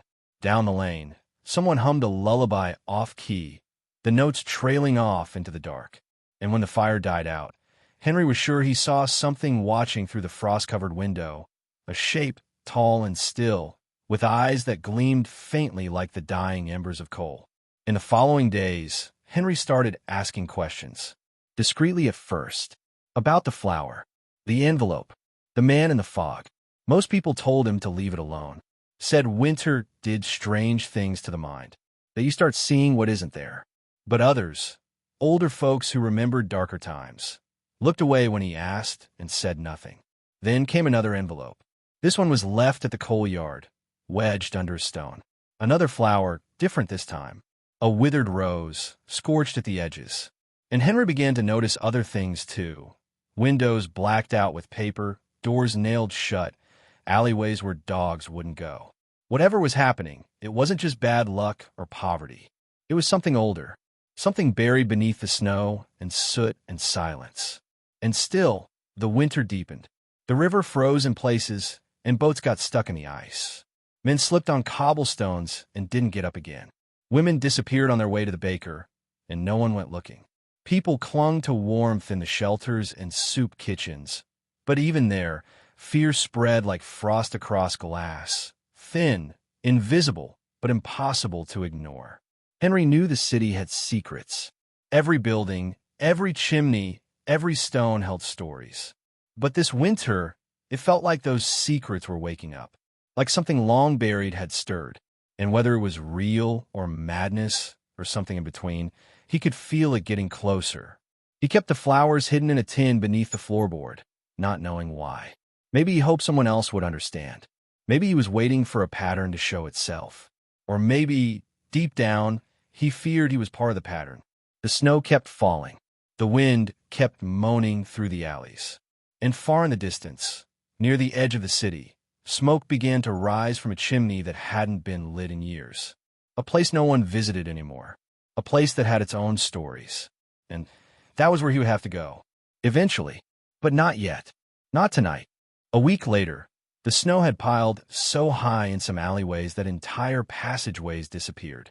Even familiar shortcuts vanished, swallowed up by a white silence. Horses struggled to pull carts through icy roads, their hooves slipping on cobblestones glazed with black frost.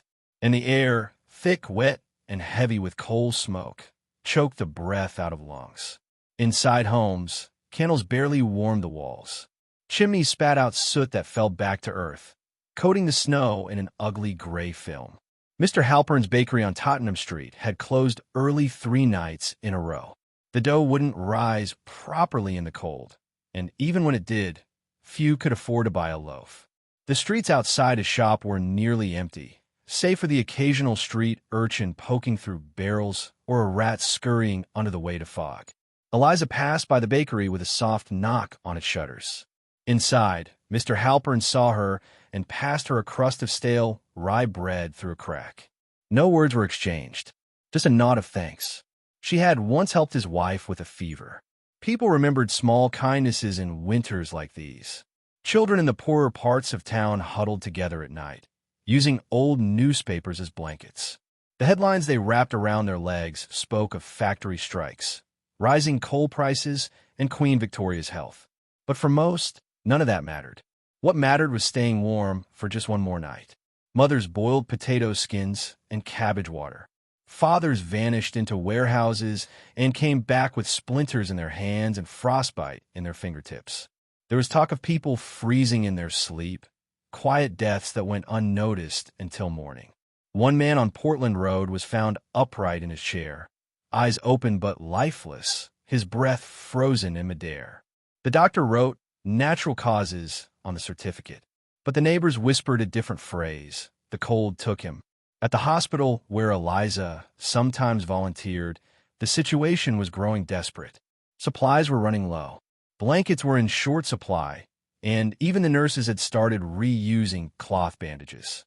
A young chimney sweep came in with third-degree burns on his legs and hands.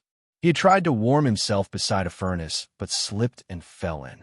The pain was unbearable, but even more unbearable was the thought of returning to the streets. Eliza sat by his side that night, feeding him broth spoon by spoon, listening to him mutter about the heat that bites back. Back at the boarding house, George was coughing again, the deep, chesty kind that rattled the walls. He claimed it was nothing, a chill, perhaps, but Eliza wasn't so sure. The last time he coughed like that, he nearly collapsed on a street corner. She pressed her hand to his forehead and frowned. Burning hot. She brewed him a mixture of elderflower and vinegar. It helped barely, but his eyes remained dull, and he winced every time he moved. Mrs. Whittingham, the landlady, had grown more paranoid by the day. She kept accusing tenants of stealing coal, even though the pile had clearly been dwindling long before. She charged extra for candles and snapped at anyone who asked for a second blanket. Her son had once worked at a meat shop in Camden, but had since disappeared. Some said he ran off to the countryside. Others whispered he hadn't survived last winter's freeze. Whatever the truth, she never spoke his name. In the evenings, when the gaslights flickered and shadows danced against cracked wallpaper, Eliza wrote in her notebook. Not for publication, not for work, just for herself. She recorded what she saw. The faces of boys with frostbitten toes, the way fog moved like a ghost through alleys, the silence of a man who hadn't spoken since his wife died from the cold. She wrote about smells, soot, sweat, boiled onions, and the constant hum of people trying to outlast winter. Once, she passed a woman selling roasted chestnuts on the edge of Covent Garden. Her hands were raw, red with cold, and wrapped in strips of flannel. She held the iron pan close to her chest, not for the profit, but for the warmth. Eliza bought a handful and stayed for a minute, just to feel the heat on her own face. The woman smiled but didn't speak. She had lost her voice to bronchitis weeks ago. The nights grew darker, not just because of the season, but because of the fear that blanketed the city. Fear that this winter would be worse than the last. Fear that coal would run out. Fear that food would not return to the market stalls. Even the wealthy began to show signs of worry. Carriages grew fewer. Furs grew thicker. Invitations to soirees were canceled. Nobody wanted to brave the elements, not even for music or gossip. In Kensington, a mansion reportedly caught fire due to a faulty hearth. 2 servants perished, and the owners fled to their estate in the country. Rumors spread that they'd left their pets behind. Eliza didn't know if it was true, but the idea of creatures pacing empty halls in a burning house stayed with her for days.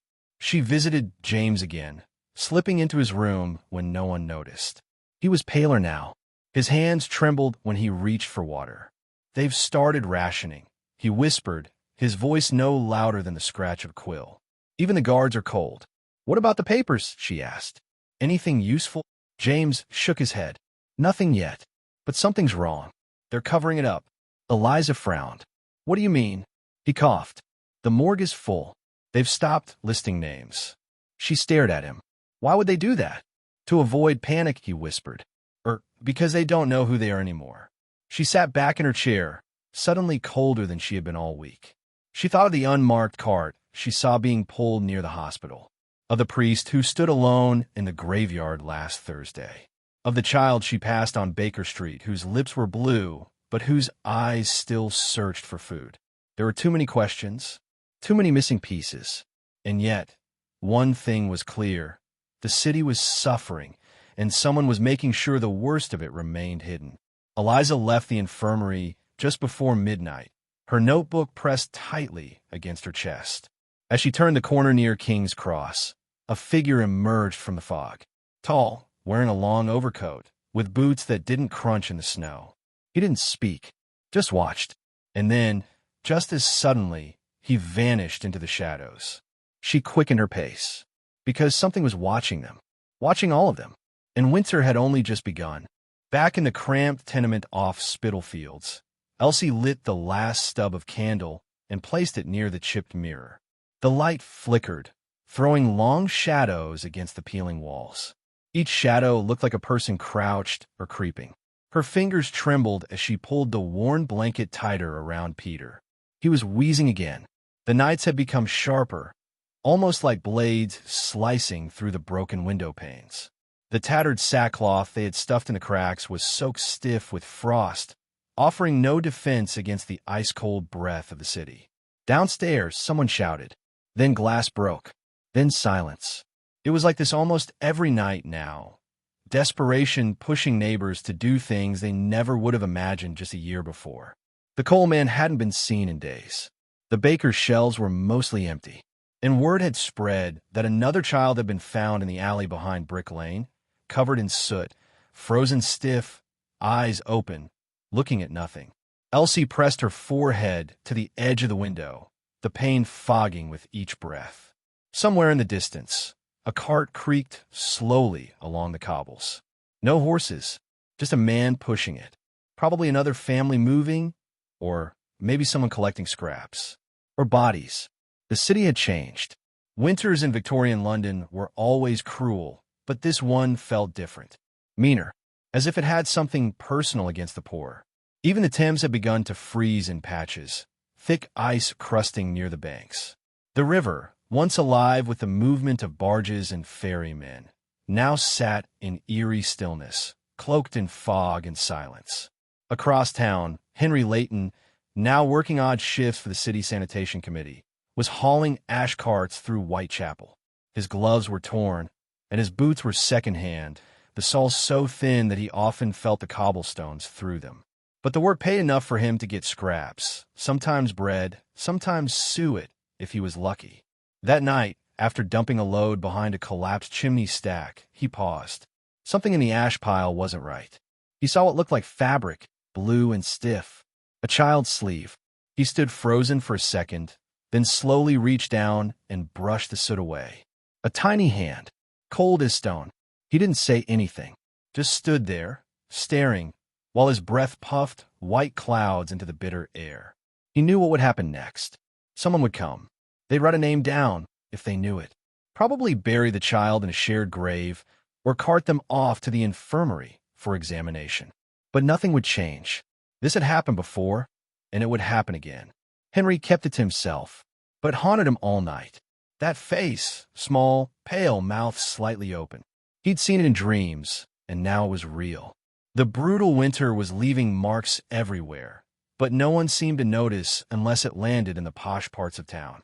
And there, people had fireplaces, footmen, and brandy. At the workhouse, things weren't any better.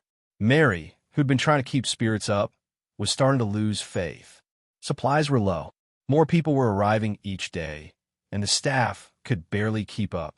The infirmary wing was overflowing, mostly with children coughing so hard they couldn't sleep. Some coughed blood. A few simply stopped breathing in the night. The matron, a stern woman with a heart hardened by decades in the system, began turning people away. "I can't keep watching this," Mary whispered to herself after yet another shift. "How are we supposed to survive this winter?" It wasn't just the cold that was cruel, it was the feeling of being forgotten. The newspapers printed stories of horse races, of the Queen's engagements, of Christmas balls lit by candles and filled with music. But not a word about the alley deaths, the starving children, or the desperation hanging over East London like fog. Elsie felt it too. She'd started wrapping Peter in whatever she could find, scarves, towels, even newspapers. The Times had run a piece about the joy of the season, praising the resilience of the British people. She had used that very page to plug a hole in the floor. One night, as the wind howled like something alive, Elsie heard something outside. A thud, then scraping. She stood slowly and crept to the door, listening. Her heart pounded. No one should have been out at that hour. She held her breath. Another scrape. Closer this time. She flung open the door and gasped. It was Henry, holding a bundle of firewood and some bread. "I found it behind the church," he said, voice cracking. "They were going to burn it at the rectory. They didn't think the wood was good enough. I couldn't leave it." Elsie wanted to cry, not just for the firewood, but for the simple act of someone noticing, someone caring. Inside, she fed Peter and wrapped his fingers around the smallest log. "It's going to be okay," she whispered, though she didn't quite believe it herself. But the relief didn't last. Days later, Henry didn't show, nor the next. Elsie waited, hoping. The wood was nearly gone again. She went looking. She found out at the sanitation yard. He'd been arrested, caught stealing food from a vendor who'd refused to barter. They sent him to Coldbath Fields prison. No one would say for how long. Elsie's stomach sank. Hope was a fragile thing, and just like that, it was gone again. Back in the alleyways and soot-covered lanes of the East End, something was changing. More and more children had begun disappearing, not just dying. Gone, without a trace. Rumors swirled, whispers of a man in a black overcoat who offered sweets, or a woman with a red shawl who led children toward the docks. Mary had heard the same stories in the infirmary, and though she didn't believe all of it, there was something strange happening. Too many missing faces. Too many parents silently searching. No names in the papers. No investigations. Just silence. Then came the snowstorm. The worst in years. It fell fast, thick, and heavy, burying carriages, collapsing roofs. The city ground to a halt. Workhouses overflowed. Chimneys clogged. Coal vanished from stalls in hours. Lines formed for everything: milk, bread, water. The fog returned, mixing with soot and smoke to form a thick, brown blanket over the city. That night, a mother was seen carrying her child down the street, wrapped in a sack. She never spoke, just kept walking toward the Thames. No one saw her again. Even Mary, strong-willed and determined, began to crack. One night, she heard a sound outside the infirmary door. A soft knock. Repeated. She opened it and found no one. Just a small wooden toy horse, sitting in the snow, its wheels frozen still. She picked it up and looked around, but the alley was empty. Back in Elsie's flat, Peter had stopped coughing, but now he barely moved. His eyes stayed open, following nothing. The firewood was gone. Her hands were blistered from rubbing his arms to keep them warm. She thought of the river, of Henry, of the darkness that seemed to grow thicker by the day. And then the knock, just like Mary's. Soft, repeated. She opened the door, and standing there was a boy. He looked no older than 9, dressed in rags but strangely untouched by the cold. His eyes were deep, pale blue. He didn't speak. Elsie blinked. "Are you lost?" He shook his head slowly. She looked past him into the snow-covered street, but saw nothing else. "Where's your family?" The boy looked at Peter, then back at her, and he smiled. But it wasn't a smile that made her feel safe. It was something else, something much colder. Before she could say another word, he turned and walked away, footsteps silent in the snow. Elsie stood frozen in the doorway, heart racing, not knowing what to do or what it meant. But something inside her whispered that the worst had not yet come. The coal carts rattled again before sunrise. Their wheels screeched softly over the slick cobblestone, trailed by thick fog and exhausted horses. Few spoke during those early hours. There wasn't much to say. Cold dust already hung in the air, biting at the throat and clinging to every surface. In the quieter parts of Southwark, the soot on windows was so thick that it looked like night even in the middle of the day. Mrs. Weatherly, who ran a small bakery out of the lower half of her home, had long given up on wiping her windows clean. She focused instead on keeping the fire going in her oven, though the warmth it gave off barely reached the floorboards. Her fingers were red and cracked, her cheeks burned by the wind. She used to offer day-old bread for half price, but lately, the lines had grown longer and more desperate. She found herself giving away more than she could afford. She said little about it, but her daughter noticed how her back curved more sharply each morning. Even the Thames seemed colder that winter, carrying a bitterness downstream. At the wharfs, dock workers moved slower than usual, their breath visible like ghosts whispering against the morning chill. Pipes froze, and so did fingers. It wasn't unusual to hear shouting from barges. Fights started quickly when the body felt pushed to its limit. There was a man named Ellis who swore the fog was cursed this year. "It doesn't lift," he muttered over and over again. "Even at noon, it holds." Inside Parliament, there were whispers of new measures, but few expected change. Officials debated coal rations and chimney laws, but the cold kept spreading. It wasn't only in the streets or homes anymore. It seemed to creep into conversations, into how people looked at each other. Suspicion spread just as quickly. Why did one family still have heat while others froze? Why did the grocer in Wapping never seem to shiver? These weren't spoken out loud, but the thoughts lingered like frost on a window pane. Near Fleet Street, a small printing press continued its daily run, churning out copies of the Watchman's Ledger. It wasn't the most popular paper, but it had loyal readers, those who still believed that someone, somewhere, was telling the truth. That winter, the paper printed a series of stories called Frozen Lives, featuring short interviews with chimney sweeps, coal heavers, nurses, and housemaids. Most were grim. Some refused to speak. A few said things no one knew how to print.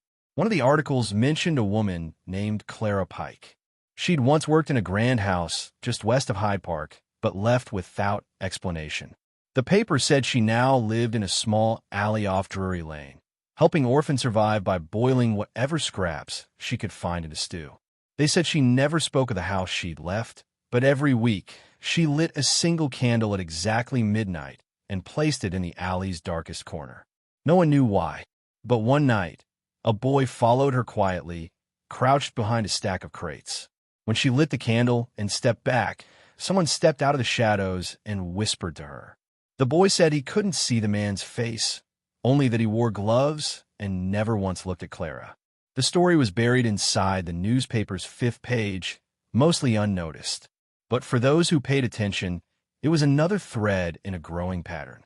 Something deeper, colder, was at work that winter. In Bethnal Green, a schoolteacher named Henry Cray had begun tracking these small stories. He marked them on a city map, noting the time, place, and weather. At first, he thought he was simply noticing coincidences. But slowly it became clear. Wherever the cold was sharpest, strange things followed. A sudden illness in a home with no prior signs. A chimney that collapsed without warning. A man who'd gone out for firewood and never returned. Only his scarf found miles away, frozen stiff. Henry kept these notes in a red leather-bound journal he never let out of sight. He didn't speak of it to his colleagues, who already thought he was peculiar. But one of his students, a quiet boy named Jacob, had once seen the map laid across his desk. Jacob said nothing at the time, but days later, he handed Henry a small folded paper. "I think this means something," he whispered. On the paper was a child's drawing, crude but unsettling. It showed a house with no windows and smoke rising not from the chimney, but from the ground. Henry added the drawing to his book. His hands shook a little when he did. That evening, he walked all the way to the marked spot, just off Whitechapel Road, and stood there for over an hour. Nothing happened. No house, no smoke. Just cold wind and that ever-present fog. But he swore the ground felt different beneath his feet. Softer, like something had recently been disturbed. Back in Soho, a tailor named Mr. Beckman worked by candlelight, his breath visible as he stitched layers of wool into a coat for a client who might never return to pick it up. The man had been coughing terribly the last time he visited. He spoke of a strange knocking he'd heard in the walls of his flat. Soft at first, then sharper, faster. He blamed it on rats. But something in his eyes had unsettled Beckman. It wasn't fear, it was confusion, like he'd heard something he wasn't meant to. The tailor had heard other stories too. Rumors from customers, whispers from the street. He didn't speak of them, but he remembered. A young man who said his breath turned black in the mirror. A woman who said her son woke up covered in frost despite a roaring fire. A preacher who declared the fog was punishment, only to vanish the next day. Beckman started keeping a candle lit even during daylight. He didn't know why. As days grew shorter, nights felt longer than usual. The fog thickened, and something else settled into the city. Not just cold, but quiet. An eerie kind of stillness, like London itself was holding its breath. Letters went undelivered. Gas lamps flickered strangely. Some said they saw figures moving where no footprints followed. Children spoke of things adults dismissed. A girl in Camden claimed her doll whispered warnings. A boy in Limehouse refused to walk near the old tannery, saying he saw people in the shadows, but they weren't people. A pair of twins near Victoria Station stopped speaking entirely, just stared at the window as if waiting for someone, or something, to return. And still, the cold deepened. Some families sealed their chimneys entirely, saying no fire could fight the creeping frost. Others burned books, furniture, anything they could. The smell of desperation filled the streets. Fires glowed behind curtains, flickering like signals. And at the center of it all, unnoticed by most, a building near the edge of Clerkenwell stood in complete silence. Its windows were bricked up. No smoke rose from any chimney. Yet on certain nights, a low humming sound echoed from beneath it, deep, steady, unnatural. A sound that had no source and no end. No one entered. No one left. Yet someone, or something, kept the fog heavy around it. Kept the warmth out. Kept the city guessing. By late January, those who still had hope clung to it like embers in a dying hearth. But even they began to wonder, what if this wasn't just a bad winter? What if something had changed, and no one noticed until it was too late? The fog swirled. The wind howled. And far beneath the cobblestones, something stirred.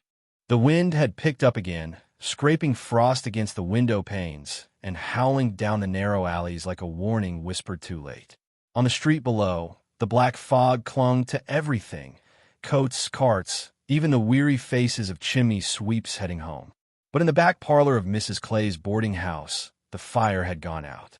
Eliza sat in the dim light of a guttering candle, her gloves still damp and stiff from the snowstorm that had nearly swallowed her on the way back from the station. She kept her eyes on the parcel in her lap. It had no return address, only her name, scrawled in ink that had slightly bled into the wrapping paper. She hadn't told anyone what she'd overheard at the church steps. The two men hadn't noticed her. Why would they? A tired seamstress, bent double against the wind, shivering under a shawl. But their words had followed her all the way down Holborn like icy fingers down her back. Something about a shipment being moved before the end of the month.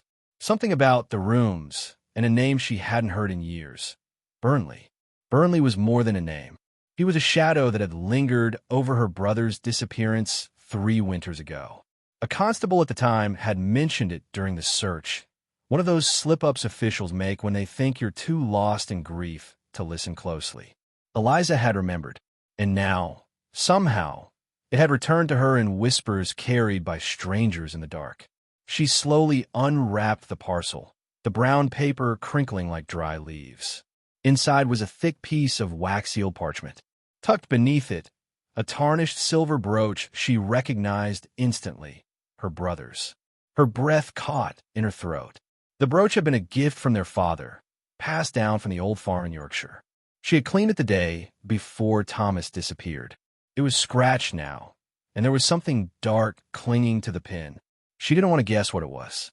The letter was addressed in the same careful script, to the one who hasn't forgotten. Her fingers trembled as she broke the wax. The words inside were short, almost rushed, but they set her nerves on edge.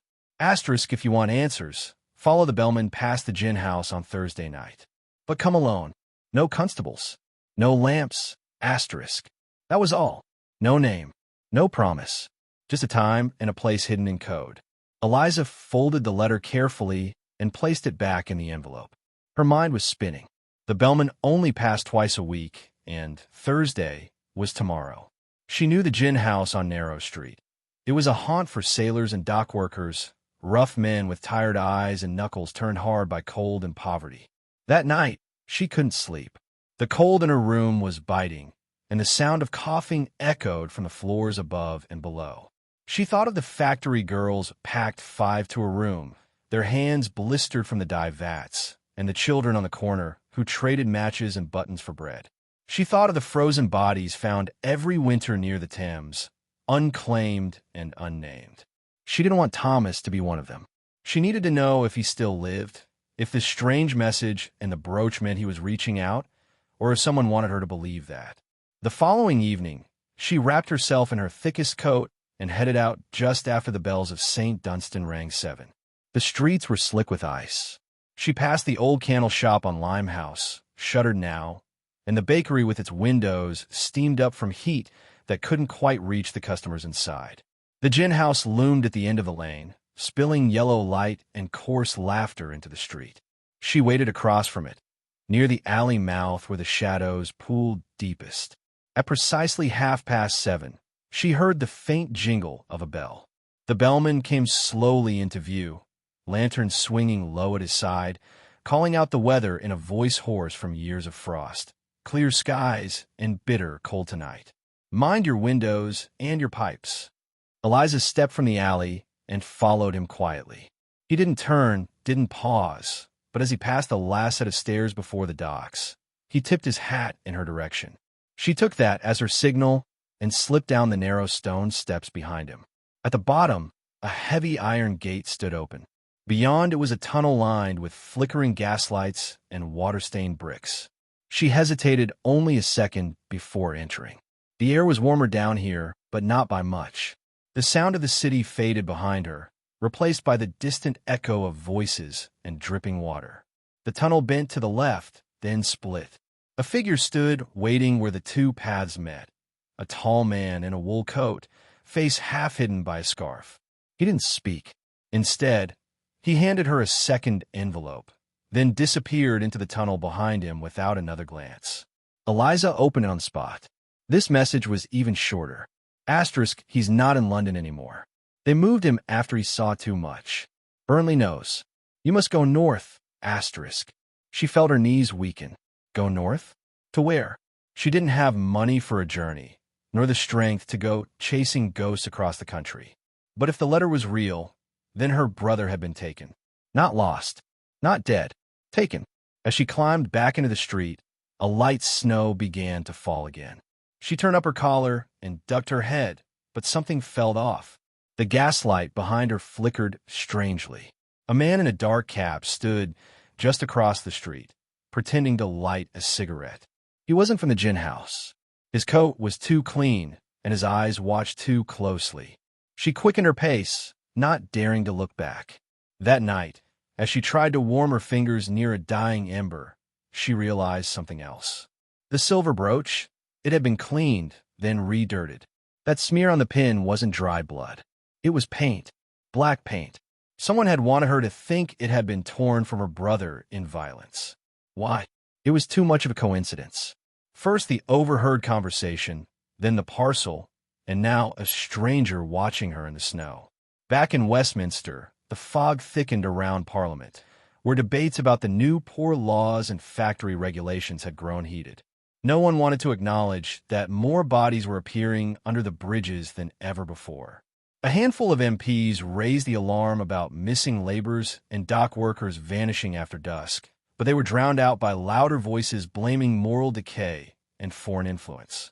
And somewhere, in a cold room behind a bookshop near Fleet Street, a man named Burnley read a different letter, this one about a woman asking the wrong questions. He turned the paper over in his gloved hands, then tapped it against the table thoughtfully.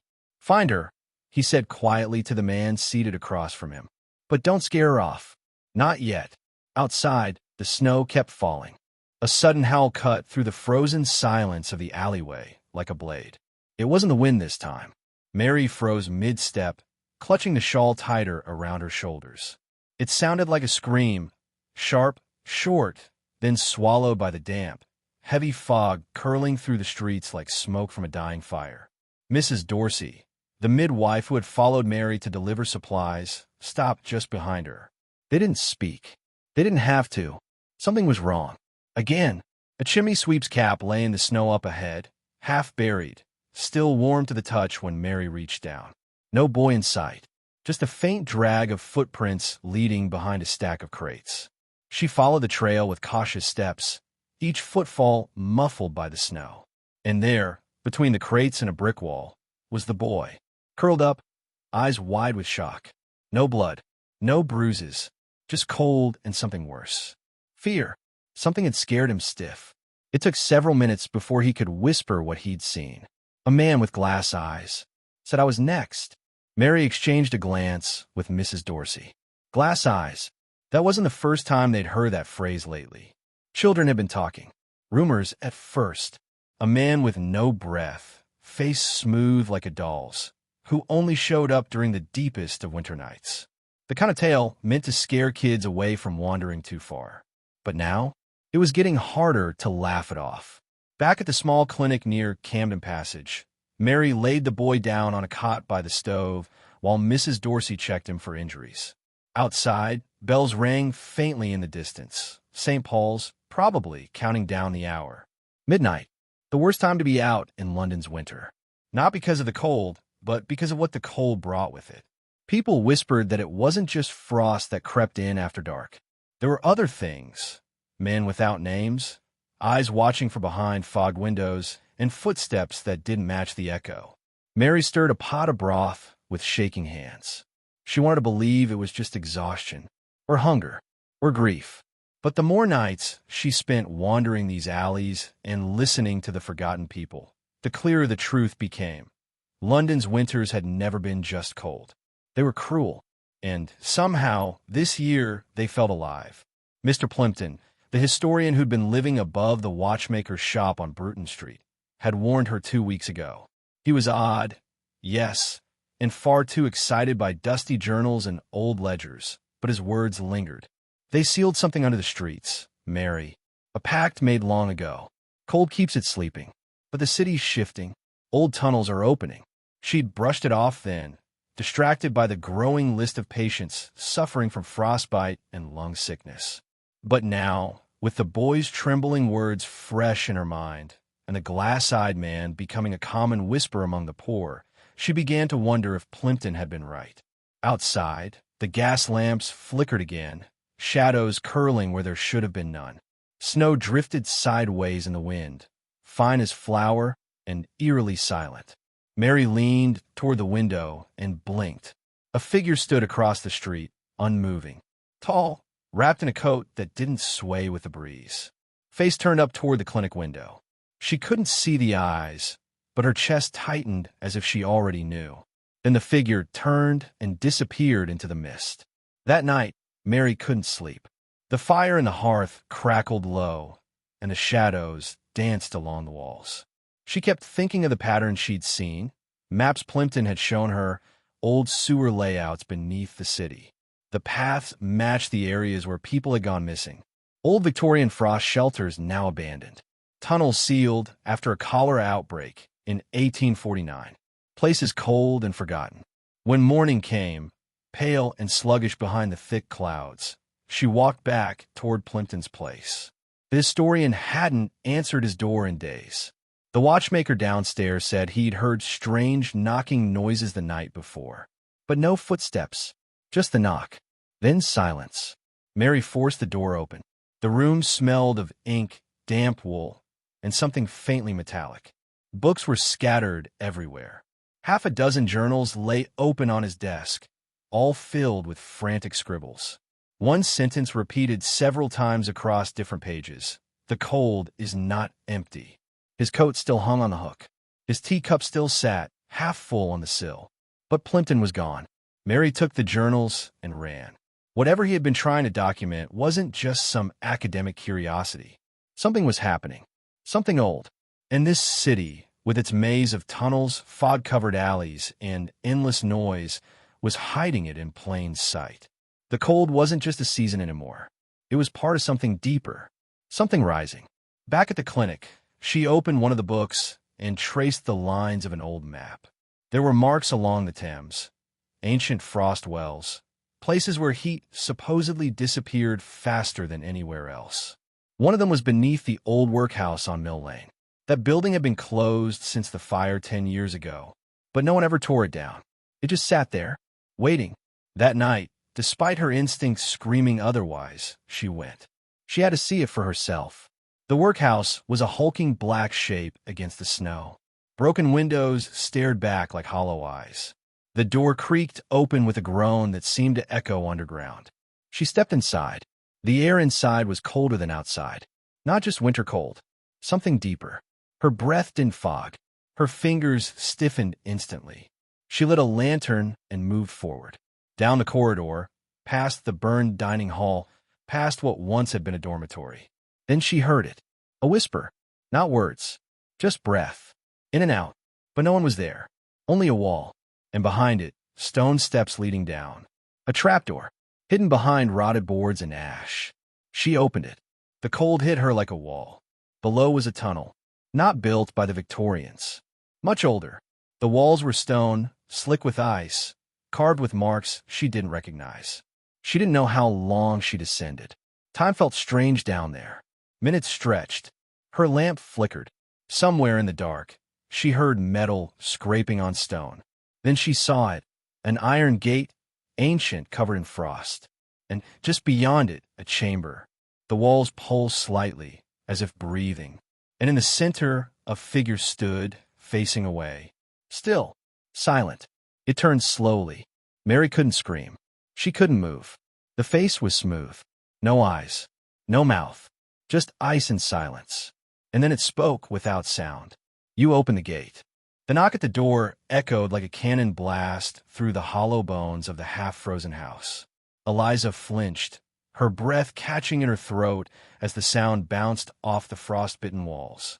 She had been dozing lightly by the hearth, trying to ignore the pain in her fingers. Even the firewood had begun to betray them now, damp and weak, coughing up more smoke than warmth. But this knock, it was too sharp, too deliberate to ignore. She stood slowly, rubbing her hands together for courage more than warmth, and stepped over the worn wooden floorboards, careful not to wake her father, who had finally fallen asleep, wrapped in every blanket they owned. When she opened the door, the wind rushed in like a pack of wolves, but it wasn't the cold that made her heart race. It was the man standing before her.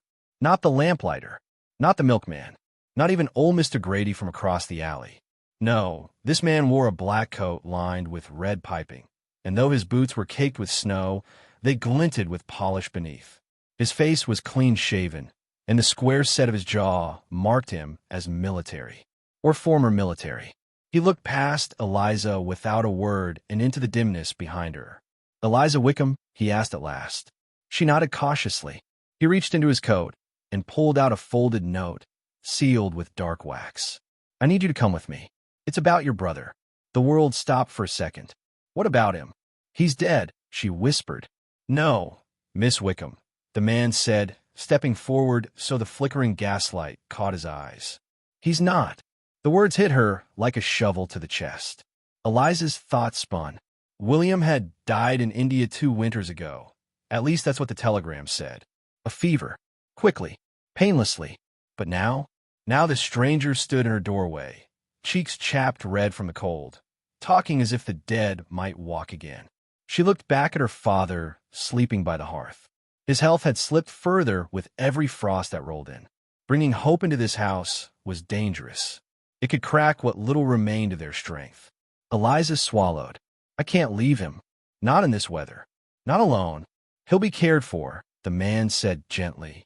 "We've arranged everything. But we must go now." She didn't trust him, but she needed to know. The coach waiting outside was unlike any she had seen in their corner of London. Its wheels were reinforced with thick rubber to move through slush and snow. As they climbed inside, she noticed a symbol etched into the door. A lion flanked by 2 swords. She'd seen it before, in an old military pamphlet William had once hidden under his bed. The Coldstream Guard. The streets flew by in a blur. Eliza had lived her entire life in the city, but this route, through alleyways untouched by gaslight, through wide, icy boulevards where shadowy figures marched in silence, was unfamiliar. They finally pulled into a gated courtyard behind what looked like an old barracks, long since converted to something quieter and more secretive. Inside, she was led down a long stone corridor that smelled faintly of old coal and ink. And then she heard it. A voice. A very familiar voice. "Eliza?" She turned slowly, her breath caught somewhere between a sob and a scream. It was William. Paler, older, more haunted than she remembered, but alive. She ran to him, and he caught her, arms shaking. "They told me you died," she gasped, tears already burning. "They told me the same about you," he said, voice raw. When they pulled apart, she finally noticed the uniform he wore. A thick wool coat, the buttons strange, non-regulation. The badge on his arm was stitched with the same lion and sword. But his eyes, they were full of something she couldn't name. Guilt? Fear? Before she could ask more, the man who brought her there stepped between them. "We don't have much time," he said. "William has something he must tell you. Something you won't believe." Eliza looked at her brother, now visibly trembling. "I saw things in India," he whispered. "Things we were never meant to see." He told her about a remote outpost, buried in the jungle. A place where British officers were experimenting, not with weapons, but with the mind. The soldiers there weren't dying of fever. They were being tested, conditioned. They called it the Cold Resilience Project, an attempt to make men immune to the brutal effects of weather, especially cold, to turn the human body into a weapon that could survive any winter, any terrain. And then he told her the truth. "They brought it back here," William said. "The formula. The process. Only it wasn't stable. They tried on the poor first. The beggars. The orphaned. People no one would notice. The winters weren't just naturally cruel, Eliza. They were made cruel to test their results." Eliza reeled. "You're saying someone made the winters worse?" William nodded grimly. "They fed the coal shortages. They sabotaged supply lines. They even let sickness spread unchecked, all to see how long people could last. What would break first, the body or the mind? But why?" Eliza choked. "To prepare," the officer answered. "For the next war. For control. For power." It was madness. It couldn't be real. But as Eliza looked into her brother's eyes, she knew he wasn't lying. His nightmares. His hollow look. He had lived it. "What do you want from me?" she whispered. William answered this time. "We need someone they won't suspect. Someone who knows how the poor really live. Someone with a voice that people still trust." "I'm no one," she said. "You're every one," the officer replied. "You are exactly who they underestimated." The snow began falling again outside the windows, fat flakes catching in the corners of the old glass panes. Somewhere in the building, a bell rang 3 times, short, sharp, then silent. It was time. Eliza's breath clouded in the air. She was standing at the edge of something enormous, something terrifying, but also something necessary. She squeezed her brother's hand. "Tell me what to do." Just then, the lights flickered. A low rumble echoed through the hall. The officer turned to the window. "They know we're here." William grabbed her arm. "We have to move. Now." Eliza didn't hesitate. She turned and ran with them into the dim corridor, heart pounding. The winter outside was no longer just cold, it was a weapon. And somewhere in the heart of London's frost, something darker still was beginning to stir. Fog hung like a shroud over the narrow alleys, muting even the echo of hurried footsteps. Eliza's breath came out in clouds, her fingers trembling from more than just the cold. The note tucked in her glove, the one she had found behind the broken brick in her flat, still burned at her thoughts. "Follow the lamplighter who never carries a lamp." She had laughed when she first read it. It had sounded like some poor man's riddle. But now, as she trailed behind the tall figure gliding through the gloom without the glow of a torch, she wasn't laughing anymore. The figure moved quickly, but with purpose. Eliza ducked behind crates and stoops, pausing only when the footsteps ahead did. She had no idea who this man was or why he had been mentioned in the note. But instinct and desperation drove her on. She had to find out the truth about what happened to her mother, and what was truly behind those strange disappearances every winter, hidden beneath London's frost and soot.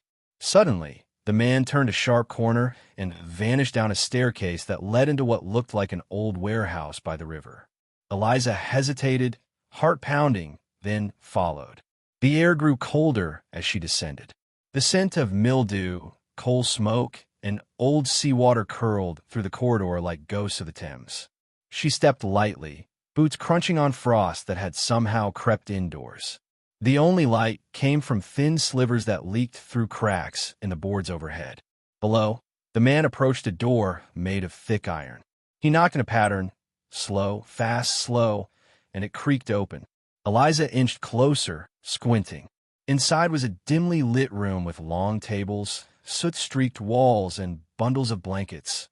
Or were they bodies? She had no time to retreat. A hand clamped down on her shoulder from behind. She gasped and tried to twist away, but the grip tightened. "You shouldn't be here," a voice whispered. It wasn't angry, more weary, like someone used to being followed but tired of hiding. Eliza spun to see an older man, his face lined with age and soot, eyes pale and tired. He looked like one of the dock workers, but something about his posture was wrong. Too straight, too alert. "What is this place?" she asked, voice barely steady. The man didn't answer right away. Instead, he nodded toward the iron door. "You want answers? Then you'll see for yourself. But it's not what you think." Inside, Eliza was led into a room where people moved like shadows. Some wore coats lined with fur, others wrapped in rags. She saw children asleep on crates, men with bandaged feet, women curled together near rusted heaters. And at the center was a man she recognized immediately, the lamplighter. He had removed his coat now and was lighting a fire, but not for a lamp. He was warming a pot of something thick, aromatic, and oddly comforting. "This is where they come," the older man said. "The ones who vanish." Eliza's eyes widened. "You mean you're hiding them?" "No, we're saving them," he said. "Because outside these walls, winter's not just weather. It's a weapon." The man explained, slowly, like telling a bedtime story no child would ever sleep through. That every winter, certain people in London disappeared. Not by random crime or disease, but systematically. The poor, the old, the troublesome, anyone who wouldn't be missed. Eliza had heard whispers before, but nothing concrete. Just stories told after dark, dismissed as madness. "There's a program," the lamplighter said, joining them. "Old as the smog. They test things, methods, ways to survive extreme cold. And when the season starts to bite, they collect their subjects." Eliza's mouth was dry. "Subjects? Like my mother?" The lamplighter nodded grimly. "She came here once. Years ago. She refused to take the pill they offered. Said it didn't feel right. Next week, she was gone." "But why you?" Eliza asked. "Why the lamplighter?" He gestured to the others huddled in the corners. "Because I remember who they are, and I never carry a lamp. It makes me harder to track." The older man added, "Most think it's the frost that kills. But it's men. Men in coats and badges, calling it research. And if you make too much noise," he drew a line across his throat with one soot-blackened finger. Eliza felt cold sweat bead along her back. All this time, she thought she was chasing a ghost. Instead, she had stumbled into something real and monstrous. Then came the twist. A soft voice from the back of the room said, "She's one of them." Everyone froze. Eliza turned slowly. A girl, maybe no older than 12, stood up. She had sharp eyes and a stiff stance. I saw her meeting with the doctor. The tall one. Red gloves. That's how they mark the handlers. What are you talking about? Eliza stammered. I've never worked for anyone. But her voice faltered.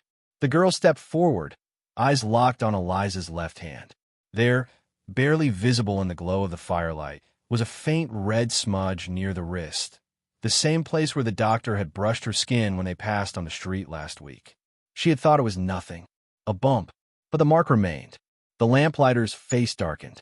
The tension in the room grew thick and choking. I didn't know, Eliza whispered. I swear I didn't know. But trust, once cracked, rarely mends overnight. The older man stepped between her and the others. We decide in the morning, he said. She stays here tonight. No one touches her. Eliza didn't sleep, not because of the cold, but because she couldn't stop wondering. Had she been part of the very thing she tried to fight? Had someone used her as a pawn to get closer to the underground shelter? And if so, what would happen when the Real handlers found out what she had seen? Outside, the wind howled through the bricks like it carried voices. And in the distance, somewhere deeper in the city, a clock tower struck midnight, the sound muffled, as if winter itself was listening and waiting.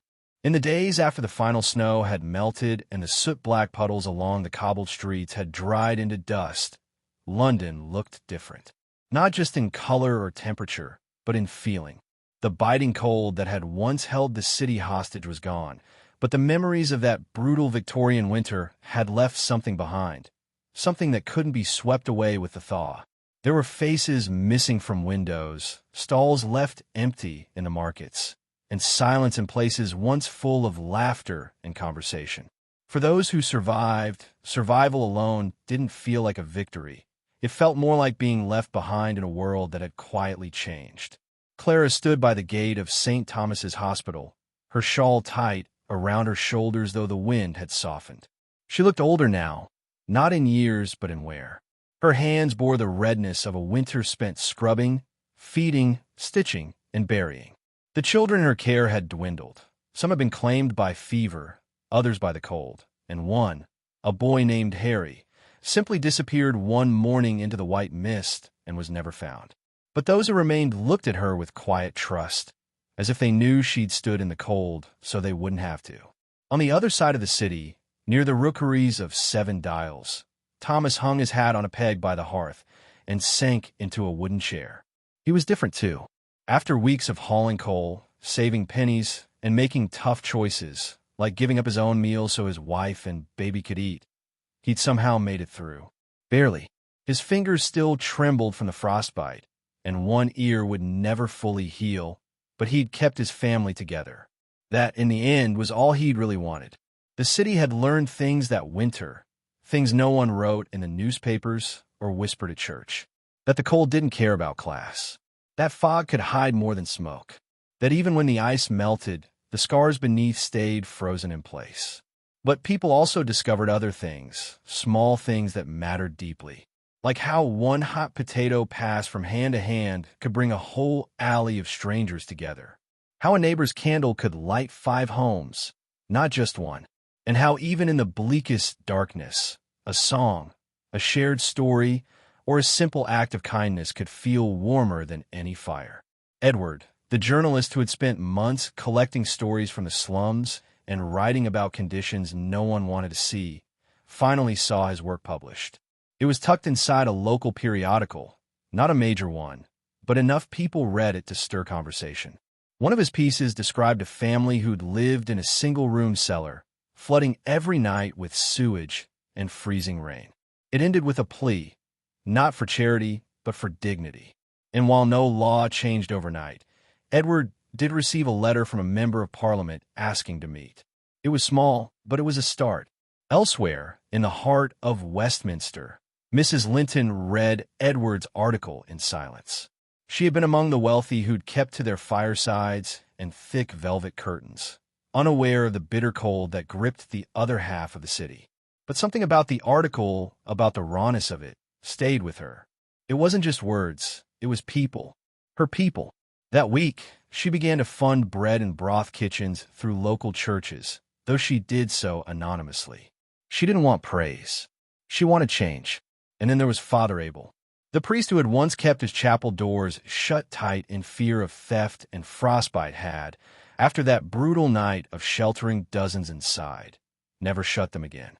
His sermons changed too, no longer filled with fire and punishment, but instead with warmth, humility, and the belief that perhaps, just perhaps, salvation came not from penance, but from action. His flock grew, not because of his words, but because of the kindness he'd shown when no one else would. As for the city itself, it creaked forward. Winter gave way to a slow and muddy spring. The fog lifted more often, the Thames flowed faster, and new buildings began to rise. The soot still hung in the air, and the chimneys still choked the sky, but there were whispers, quiet plans for better housing, new sewer systems, and safer street lighting. It would take decades, but the seed had been planted. But before all of that, before the city could heal or grow, people had to carry the memory of that winter. A winter where brass doorknobs could freeze skin off fingers, where breath hung thick like ghosts in the alleyways, where a simple walk across town could mean frostbite or worse. It was a season of loss, but also of unlikely unity. Many years later, long after Clara's hair had turned silver and Edward's articles had yellowed with time, London still whispered about the winter of 1849. Not just in history books or church records, but in stories passed down from mothers to daughters, from grandfathers to boys on their laps. The kind of stories that come out only when the nights are long and the fire's glow is soft. About how hard it was, yes, but also how strong people became when everything else fell away. One child, now grown, remembered how his mother used to boil shoe leather just to make soup, and how he'd thought it was normal. Another, a former street urchin who'd grown into a schoolteacher, told her students about the frost that used to climb up their windows like hungry fingers. They listened, wide-eyed, wrapped in modern coats, and unaware of what it meant to share a blanket with 4 siblings in a cellar during the darkest days of winter. These stories, though painful, weren't just tales of suffering. They were lessons, reminders of resilience, of community, of what it means to survive not just the weather, but a system that wasn't built to protect everyone equally. And while the fires of that era have long burned out, their warmth, however faint, can still be felt in the hearts of those who remember. So the next time you feel the cold creeping in, or hear the wind howling through narrow streets, spare a thought for those who came before, who wrapped rags around their feet, shared crusts of bread, and waited in silence for the sun to return. Winters in Victorian London weren't just brutal because of the weather. They were brutal because of what they revealed. But they also showed what people were capable of when the world turned bitter. They showed heart, and sometimes on the coldest nights, that's the only warmth there is.